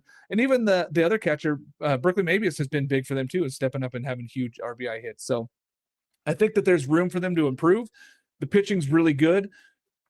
It needs to be more, and I think that they need more bullpen, but they're starting to get more of these guys some more innings and getting that bullpen going. But the starting pitching's been so elite all season that they haven't had to be put in these pressure situations, and you're starting to see it where some of these guys are starting to figure out who they can trust in these big situations. So, I think one thing that's going to shift them around, and you hate to see it because like it kind of means one guy gets less, but I think Lewakai from Miranda, I think is really going to open it up a little bit for them.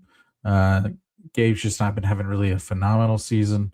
I mean, him and Maddox, Maloney, he's got, I think he's a sub 200 in the Big Ten right now. Something like, it's something like a, I don't know, 585 OPS on something like I'm looking at a 585 OPS in conference play. So, and we're talking about the Big Ten. So, it's going to be a really big midweek for them versus Oregon State. When is that? Is that this weekend or next week? It's this weekend up in Hillsboro. So it's up at the neutral site this weekend. It's going to be a massive game for both those teams. This weekend, or is it a midweek? I can't remember. It's midweek. Tuesday. Yeah. Or Tuesday or Wednesday. I can't remember which day. I think this is going to be one of those games where you see your top 2 or 3 relievers going. Like a lot of these midweeks, you don't see those top for both teams. This is going to be big from an RPI perspective. 100%. Number 11, Virginia, up 9. Jared, this is like almost like a happenstance that they just happened to win the weekend and a lot of teams lost. And like, do I think that Virginia's good? I do. Do I think that they're fringe hosts? Yeah, I don't know if 11's the spot for them. But again, they won. I just don't think that they have the pitching to be really the 11th best team in the country. No, this is a 26-11 team, 10-8 in conference in the ACC. They struggled with Florida State. They lost a game to Notre Dame this past weekend. I mean, we know the offense is really good, right? They had over 1,000 OPS on the weekend. Pitching staff's been better than I expected for this Virginia team, and I think that's kind of what's been carrying them into the top 15 this year. Kyle Johnson's back, so they've gotten a lot from him of recent too as well. So I like this Virginia team. I think this is a really good team. So yeah, I'm pretty sold on them right now. I don't know if, like you said, I don't think they're going to be a host team. Well, I guess it depends on how things pan out. The way things are going lately, they could host. So I think it just kind of depends on how the rest of the top 25 shakes out by the end of the year. But this is a really fun team. I like what Pollard has done in his first year at Virginia. It feels like they haven't missed a step, even losing Brian O'Connor to Mississippi State. Feels like Virginia baseball is kind of here to stay, and that's awesome. Speaking of a guy that wins, I mean, that's what he does. He goes into places and he wins, and that's what this team has done. They've lost their Friday night starter in Johnson to start the season, and they've still been successful, and he's starting to work his way back. There's a lot of potential there. This offense could really get going and really be dangerous, and I like where this offense is heading. So I think that they're right there. I think that they could pitch if they can get that pitching, if they can solidify their weekend rotation, I'd be comfortable putting them near the bottom of that host conversation. USC. They've been doing 10. all this without Gracia. They've been doing all this without Gracia really doing anything. Mm-hmm. I think he's got 3 home runs in conference play, like total. The power numbers haven't necessarily been there for this whole team too. It's been a lot more gap to gap stuff and getting base hits, but I think that we're going to start seeing more of that coming too. So I think that I like the direction they're heading. But number 10 USC up 4. Listen, Stank has their 4th consecutive 30-win season. They have not done that since Gillespie was there when they went to the World Series. Like, that's how good it is to be a USC fan right now. This team is winning. They have an elite pitching staff. They know how to win baseball games. They have a great head coach. This next weekend against Nebraska should tell you everything you need to know. Either this team is really a top 10 caliber team, or it's not a host team. Like, that's almost the conversation we're going to have after this weekend against Nebraska. Like, if they take care of business, they win 2 out of 3, no problem keeping them right here at 10. No problem at all in saying that they're the second best team in the Big Ten and keeping them up here in this conversation. If they lose the weekend or they get, swept, then we're going to have a harder conversation about where these teams are actually ranked. But right now, what they've got in that 1-2 punch on Friday, Saturday is really tough to beat. And I think that they're going to take it to Nebraska, but I think it's going to be a phenomenal series. I'm very excited for it. Number 9, Florida State, down 4, Jared. They just, it looks like the wheels are coming off this team. Like, the offense isn't there. The bullpen's not there. They have starting pitching. We know about that. It feels like they're just kind of lost. Everybody outside of Stutzer right now has been kind of lost at the plate. Yeah, I mean, I just don't know if I'm ready to hit the panic button. Like, they look pretty good against Virginia. I think they just ran into a juggernaut in Georgia Tech. True. That's kind of how I look at it. I think this rotation, as Jason kind of mentioned, is one of the best in college baseball. You're not going to find a better trio than Mendez, Beard, and Moore out there. And I still like. The offense hasn't been what we kind of expected them to be. I think that's kind of been where I thought this offense was going to be more high octane, and then you lose Miles Bailey, and so you're kind of wondering, okay, what's going to be left of this offense? But Stutzer's been great, like you mentioned. Braden Dowd has been kind of hit or miss, but he performed pretty well this weekend against Georgia Tech. So I'm still not fully out on the Seminoles. I do think they have a chance to be a host team. I do think they are potentially the second best team in this conference. I'm not sure if I'm fully sold on North Carolina just yet. So I'm not hitting the panic button yet. They're down there in Tallahassee. Yeah, I still think there's room. I mean, Fisher gets going, Carnes gets going. Like, they still have those guys that I think could step up and be good for them. I think you're right. They stepped into a juggernaut in Georgia Tech that's won 12 straight. So maybe it just jaded that a little bit. But I want to see more from the offense still. I still think you got to see more from the offense if this team wants to be an Omaha caliber team like they think they are. The pitching is they got to get the offense going and more bullpen help. I think that the bullpen still, as much as they addressed in the offseason, it's not at an elite level like this weekend rotation is. Number 8, Jason, is Auburn, up 2. They have played their way to a top 10 team. They feel like that team. Eddie Madrigal joining this team again now. it feels like the offense is going. And remember, it hasn't really even gotten going 100% yet. Like, they still have some pieces that are still finding themselves. Yeah, and another wagon continues to be the Auburn Tigers for me. Again, near a 10-to-1 K to walk ratio. Yeah. Like what they do so well is what I just despise, that they never walk people. And now their bats are giving them a near 460 OBP versus a decent pitching staff in Kentucky. Yeah. And I mean, they have probably a top 5 pitching staff in the country. If they can get just a little bit from their hitting, they're really going to take off. Really like Auburn quite a bit. I think Guevara is one of those. I mean, he was ridiculous versus Arkansas. They couldn't get him out the first 2-3 games. Not 2-3 games. There's only 3 games. The first 2 games, I think he was 5 for 5, 6 for 6, something like that. He was against 7 for 12 this weekend. So he's just getting like in fuego. And again, like if they can just get some of the, the Bristol Carters, and if they can get Rembrandt or Terrell to kind of just give them, those like 2 to 3 RBIs a weekend. I don't want to like simplify it too much to RBIs, but basically just like some big hits. Like if they can get some big hits from some of those players, I think this is a top 5 team because of their pitching staff. Again, like they need that hitting. They were 944 against Kentucky this weekend. And Kentucky, for me, I'm a little worried about Kentucky.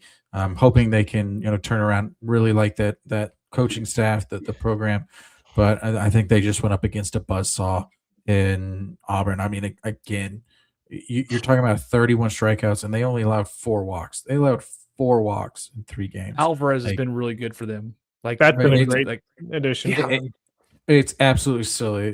Petrovic, Alvarez, Marciano, and I mean, did they pitch? Was it Sanders? Who was their 4th guy that went against Arkansas?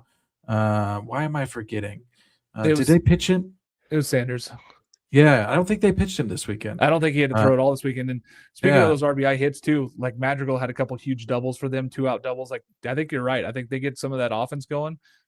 Man, this is a top 5 team. Yeah, I like them a lot.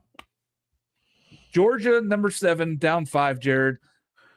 Kind of fair. Like we thought maybe they were the number 2 team in the country a week ago, and then they kind of get buzzsawed this weekend. Like, I still think that it's a very good baseball team. I think that was bound to happen at some point in this season. They were going to lose a series. I think that they can bounce right back this weekend, though. I think this is when we messed up.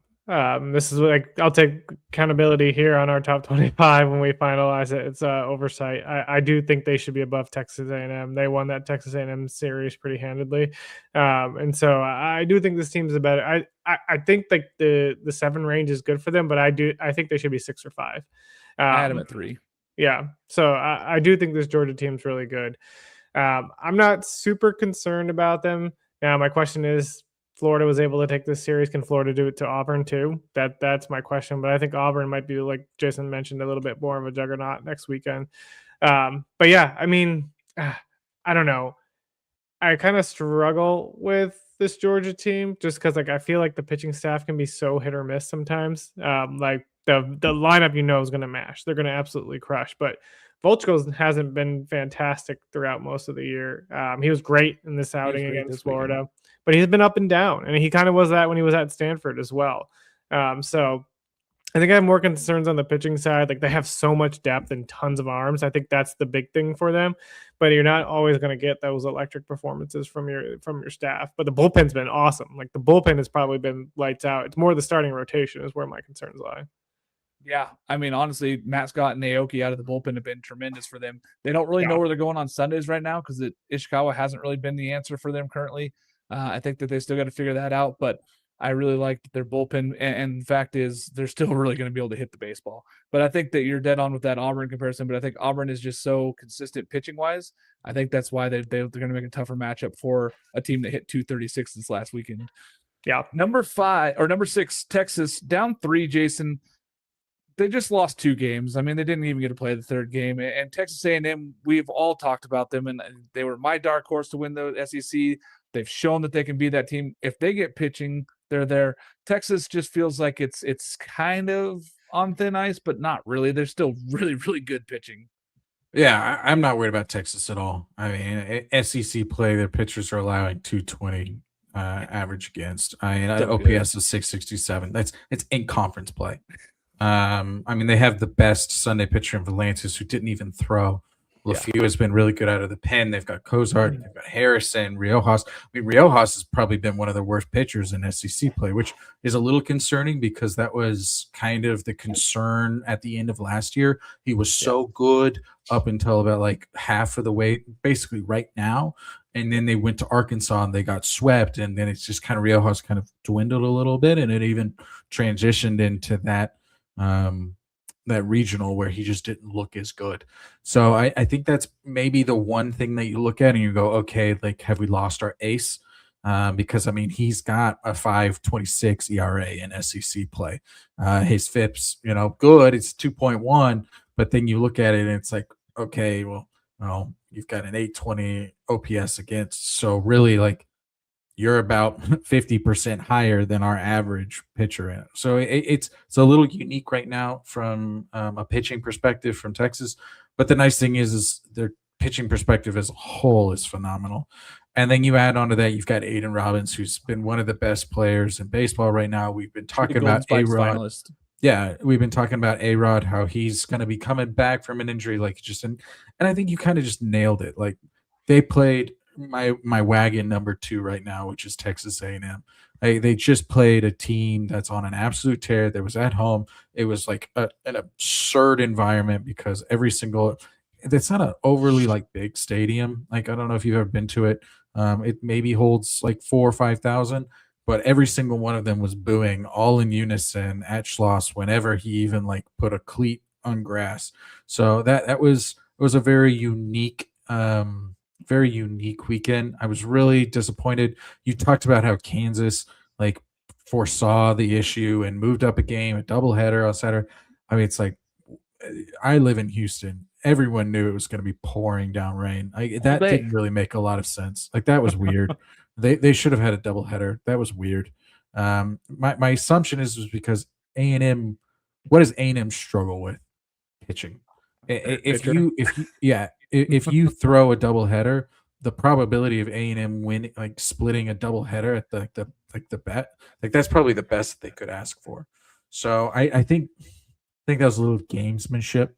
Is that, and I don't. Let me just be honest. I don't know who has the say in that. I would assume it should be the SEC. I think the SEC should be the one that comes in and steps in and says, like, you've got 100% coaches chance to start it. So it's the coaches that can to start the game, and then once the game starts, it's the umpires and the SEC. But who decides that a Sunday should become a Saturday? The coaching staff. Yeah. So brilliant by A&M, frankly, because I don't foresee them going 3-0 if they do a doubleheader on a Saturday, but they could have gone 3-0 if they played on Sunday. So I think that was brilliant because, again, their difficulty is pitching depth, and Texas's strength is pitching depth. So absolutely brilliant by them. So end of day, I take nothing from this from Texas. I think Texas is a top 3 team in the country. I think this is, again, just one of the oscillations that happens when you have to move some, and you have to push some Georgia Techs and, UCLA's. You have to move, and you want to give A&M that bump for beating them twice. So I get it. Yeah, and that's the next team, number 5 for you, Jason, Texas A&M. Like, they deserve to be there. Caden Sorrell has been one of the best. Talking about Aiden Robbins as being the Golden Spikes, Caden Sorrell deserves to be right there also. That dude has been unreal for this team. When other guys were not performing, he was, and he's been continuing that. Oh, for sure. I mean, if I were to, if someone gave me the option of who I would pick for the SEC player, I feel like I would have said Daniel Jackson up until maybe like the last week. I think you have to switch it to Sorrell now. Yeah. I mean, he's got like 18, 19 bombs, and it's not that he's just hitting home runs. I mean, no one can touch Harrison. Harrison's got like a 1,600 OPS, but the fact that Sorrell just isn't getting as much love just kind of blows my mind. I mean, everyone's been talking about LeBron as fighting out Chalowski for that 1-1 spot, and I don't know if that's just to like get clicks or mentions on Twitter. But like, how in the world is Sorrell not like starting to jump into that conversation? Because he is the best pure pole to pole hitter, in my opinion. Hairston is phenomenal because he pulls everything. I mean, he hit like a 50-degree launch angle home run versus Utah this weekend. But I mean, he'll maybe hit a left center field bomb every night, but he's a pull hitter. Yeah. Sorrell, I mean, I saw this guy live hitting BP against TCU, and that was the best bullpen. I mean, not the best batting cage I've ever seen. Where I mean, basically, it was like he had like one of those little pen lights and was just pointing towards the left center field wall, and he was just like, "I'm going to hit the ball right there every single time," and I think it was against Baumler in that game. In the very first pitch, he hit a left center field bomb. So, long story short, phenomenal team, massively on the Texas A&M bandwagon. If you didn't buy in, you've bought too late. But I think this team is really good. If they find a Sunday consistent starter, watch out because this team will be Sims has been good. Omaha team.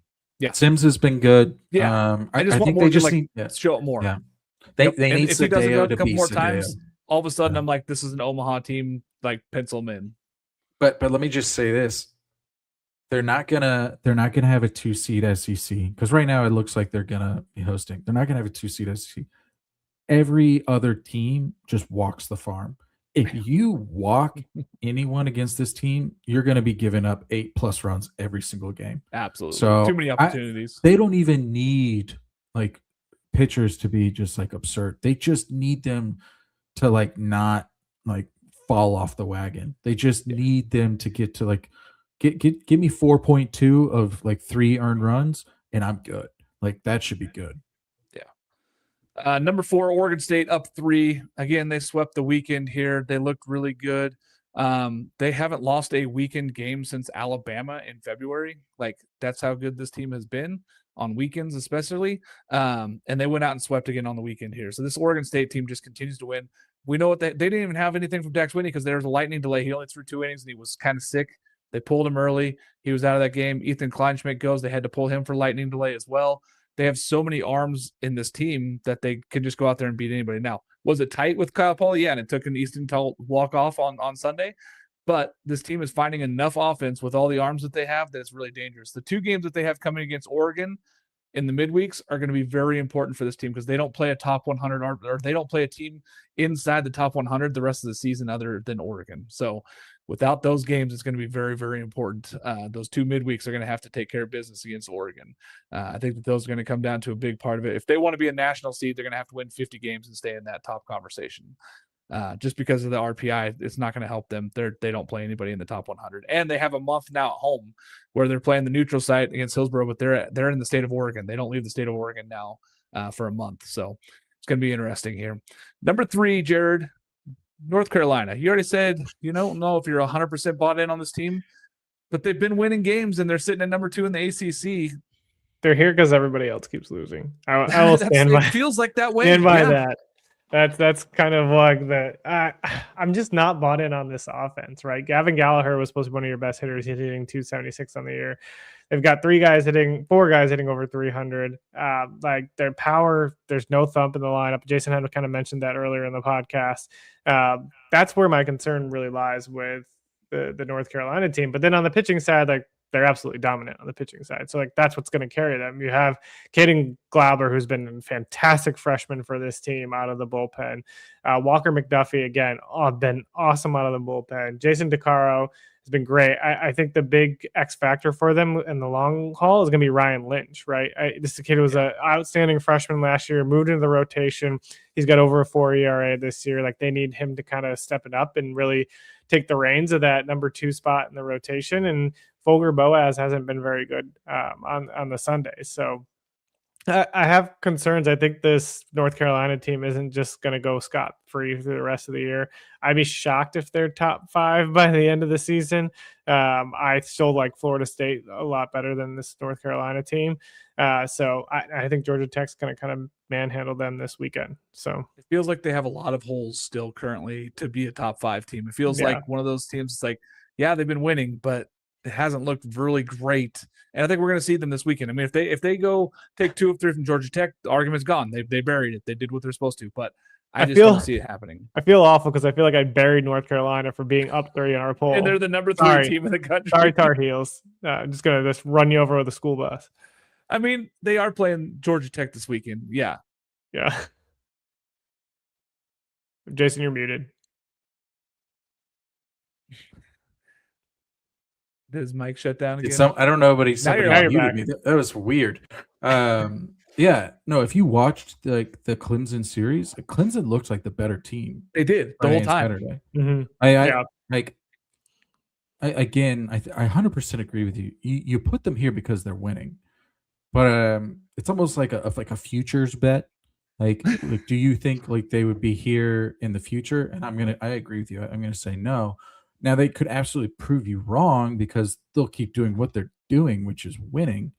But they're kind of one of those gray zones where they're basically like 80 to 85th percentile in everything. Like they're not one of those teams that like wows you on anything. They just kind of like do everything pretty well, and then they win when they're like win when it's close. So those teams are always so hard to like rank because a part of you watches a game and you're like, oh, this doesn't feel like a top 5 team, and then you like look away and they win again, and then they win and they win and they win. It's like, okay, well, maybe they just are a top 5 team. Yeah. Number 2 team, Georgia Tech. I don't think there's much we need to talk about them. We talk so much about this team. 1 OPS, like they're the offense is probably it's better maybe than UCLA. If you're talking about any other team that might be better offensively than UCLA, it's Georgia Tech. And the pitching is getting better. The fact is, like that weekend, McKee going to Patel, it's what it was last year when those guys pitched on Friday, and it's really elite stuff, and it makes it really tough to beat them. And now that they've kind of figured that out, and then Loy going on that Saturday kind of reliever role, coming in and shutting down a game, it makes it really tough to get to these guys in a 2-game, like any 3-game series is really tough because they're going to win the first 2 of those more often than not. Like they're piecing it together enough on Sundays to be able to sweep teams like a Florida State. I'm really up on this Georgia Tech team. Here's my question, because we kind of had this very similar question for UCLA. And my assumption is we're not going to talk a lot about UCLA because I was giving you more floor time. I was trying to give you more floor time for UCLA today. No. I mean, ultimately, like they're really good. We can agree with it last time. We talked about UCLA, like where did they lose? So Georgia Tech has North Carolina, then Wake Forest, then Duke, then Boston College. I'm trying to like think of what potentially Georgia Tech's record will be, because when I think North Carolina, Wake, and Duke, like I don't think 9-0, but I'm also thinking 9-0. Does that make any sense? Like it's a possibility, but you think that they're going to drop one. Like in theory, you look at it and you say Wake has a lot of good players. In theory, like Duke has a lot of good bats, and like they can really. But I struggle to see a team. I thought Florida State had the best chance at it because of their starting rotation. They put so many pitches on all of those guys that they just couldn't really stretch as they were previously, and they got to their bullpen. I mean, in game 1, I think they got to their closer. What was it, like the 7th or the 8th, when Florida State was up 1? And I mean, they took it to Florida State's closer. So if they don't. If in those scenarios where they're facing a Mendez and then like the best Florida State bullpen guy that you've got, I struggle to see where they're going to really have a hiccup. I think the thing that's really the only going to be their downfall is if they have like an inning or 2 where they basically don't throw strikes. They had that against Pitt. When Pitt put up 14 runs, like they just could not get out of the innings. They couldn't throw enough strikes. They're going to lose that series to Xavier, and we all know it. Listen, that's going to be the one. I didn't mention Xavier, but yeah. We might have 3 teams to get to Selection Monday with single-digit losses in UCLA, Georgia Tech, and Oregon State. Like honestly, looking at it, you might have 3 teams to get to there with single-digit losses. That was going to be my point. Is like, I feel like 9 times out of 10, this team is like number 1 wire to wire. Like I feel like the if reason it wasn't for why UCLA is just because of UCLA. Like I think that's like that's kind of my take home is like this team is so freaking good And the only reason they're maybe not talked about as much is because there's UCLA. Yeah, a 12-game winning streak, 10 straight in conference. Like, this is a very good team. 15-3 overall in conference, 30-5 overall. Like, I don't know if they don't lose 5 more games this season, but it wouldn't surprise me if they only lost 4 or less and they're going into the postseason with the 9. Like, it wouldn't surprise me. That's how good this team is. So, Yeah. And of course, number 1 UCLA. We talked a lot about this team. We know how good it is. We talked about the streak. Can it get to 34? We've talked about that. We think that there's a very good possibility. Numbers say it'll be tough, but I think we're all there. Final thoughts, boys, as we end up the finishing of this episode here, where we're halfway through league. We're almost done. We're getting closer to postseason here. We're going to start having some real hard conversations on some of these teams. Any final thoughts, Jared? My final thoughts is I wanted to submit my top 25 as UCLA 1 and Georgia Tech 2, and then let everybody else fight it out. Because after that, I'm just like, whoever. It was crazy to see everybody's thoughts process. I love it. I'm so glad that we do a collective, but it was weird. You're like, man, you have them there. I didn't have them. What? I didn't have that team there. It was so hard this week. You can tell we have 2 SEC guys with Hunter and Zach Sim. So I will say that. That's true. That's true. And we don't technically have an ACC voter, other than I guess you and I, Jared. I guess we're the ACC voters that keep putting the ACC team so high. Yeah, Monty's protesting us and not voting. Yeah. Just kidding. Final thoughts, Jason, as we head into the week. Yeah. The best way I have to put it is, and I'm trying to say this as politely as I can because I know this is a top 25 show. I think top 25s this year are really bad. They're so hard. It's so hard. Like it just feels like this constant. I think you said it really well when you were talking about why did Arizona State and why did Missouri State leave? It's like, well, we had to make room for the, and it's like, well, did you? Like part of me is like, it's so hard to make these top 25s because every single team is a Jekyll and a Hyde, and then you have other teams. It's like, well, they didn't play anybody, so we just kind of like kept them in there, and they moved up 3. I think it's such a weird year because I think the non-cons were super funky, and because the non-cons were super funky, then you have these teams that are really high in the RPI or really not, and then because of that, like, I mean, you got LSU 70th in RPI, like that's bananas. Even when like Virginia, when everyone was like, "Was Virginia?" They were in the 50s, and so it didn't get in. Yeah, so it's with 16 conference wins. Yeah, this is a weird year, and I think that's creating a lot of very odd thoughts on which teams are good and which teams are bad. And I think the fun thing is basically no one's ever wrong. Because you're going to be right one week and then you're going to be wrong the next. It's kind of the one thing is you can say like, well, this team's really good, and then one week it's like, well, I guess not, and then the next week, nope, you're right. I guess I wasn't wrong. So I think the fun thing is that you're just never really out. Like, hear me out. I still like Vanderbilt. Am I stupid? I still like 100 Vanderbilt. in the RPI, and they're 100 in the RPI. like I don't get it, but it is what it is. I mean, I used to say when we started the show that there's 5 great teams and then 55 good teams. I think there's 2 great teams and 58 good teams. Like, I think that number has grown to where we're just looking at 2 really great teams, and then the rest of these teams could beat them on a given day, but it's really good. I think it's a field of 64. Yeah, we're getting closer. Don't expand it. Do not expand it, for the love of God. Oh my God. 64 is enough. Yeah, like we don't need to see, we don't need to see LSU versus Liberty. Like that would be kind of one of the things. It's like, what are we doing? Like, just give Liberty the at large and like move on with it. Like, you shouldn't reward a team that's got 11 wins in conference or something. Be like the basketball have play-in games or whatever. That's just play-in weekends, like right. Stupid. Yeah. No. Yeah, like they have 2 people fighting for the 11 seed. Like, no. I mean, Texas was good in basketball, but again, it's like none of those teams are ever going to make enough smoke that you actually like it justifies having an extra week. It's just for dollars, especially the 16s. So yeah. Anyway, Thanks, folks, for joining us on Top 25 Show. We'll be back again on Wednesday night. We got the Wednesday night show. We'll have the Saturday morning show. We'll be back again next Monday with another Top 25, which will probably be all revamped all over again. So join us next week. Thanks so much for joining us, and check it out.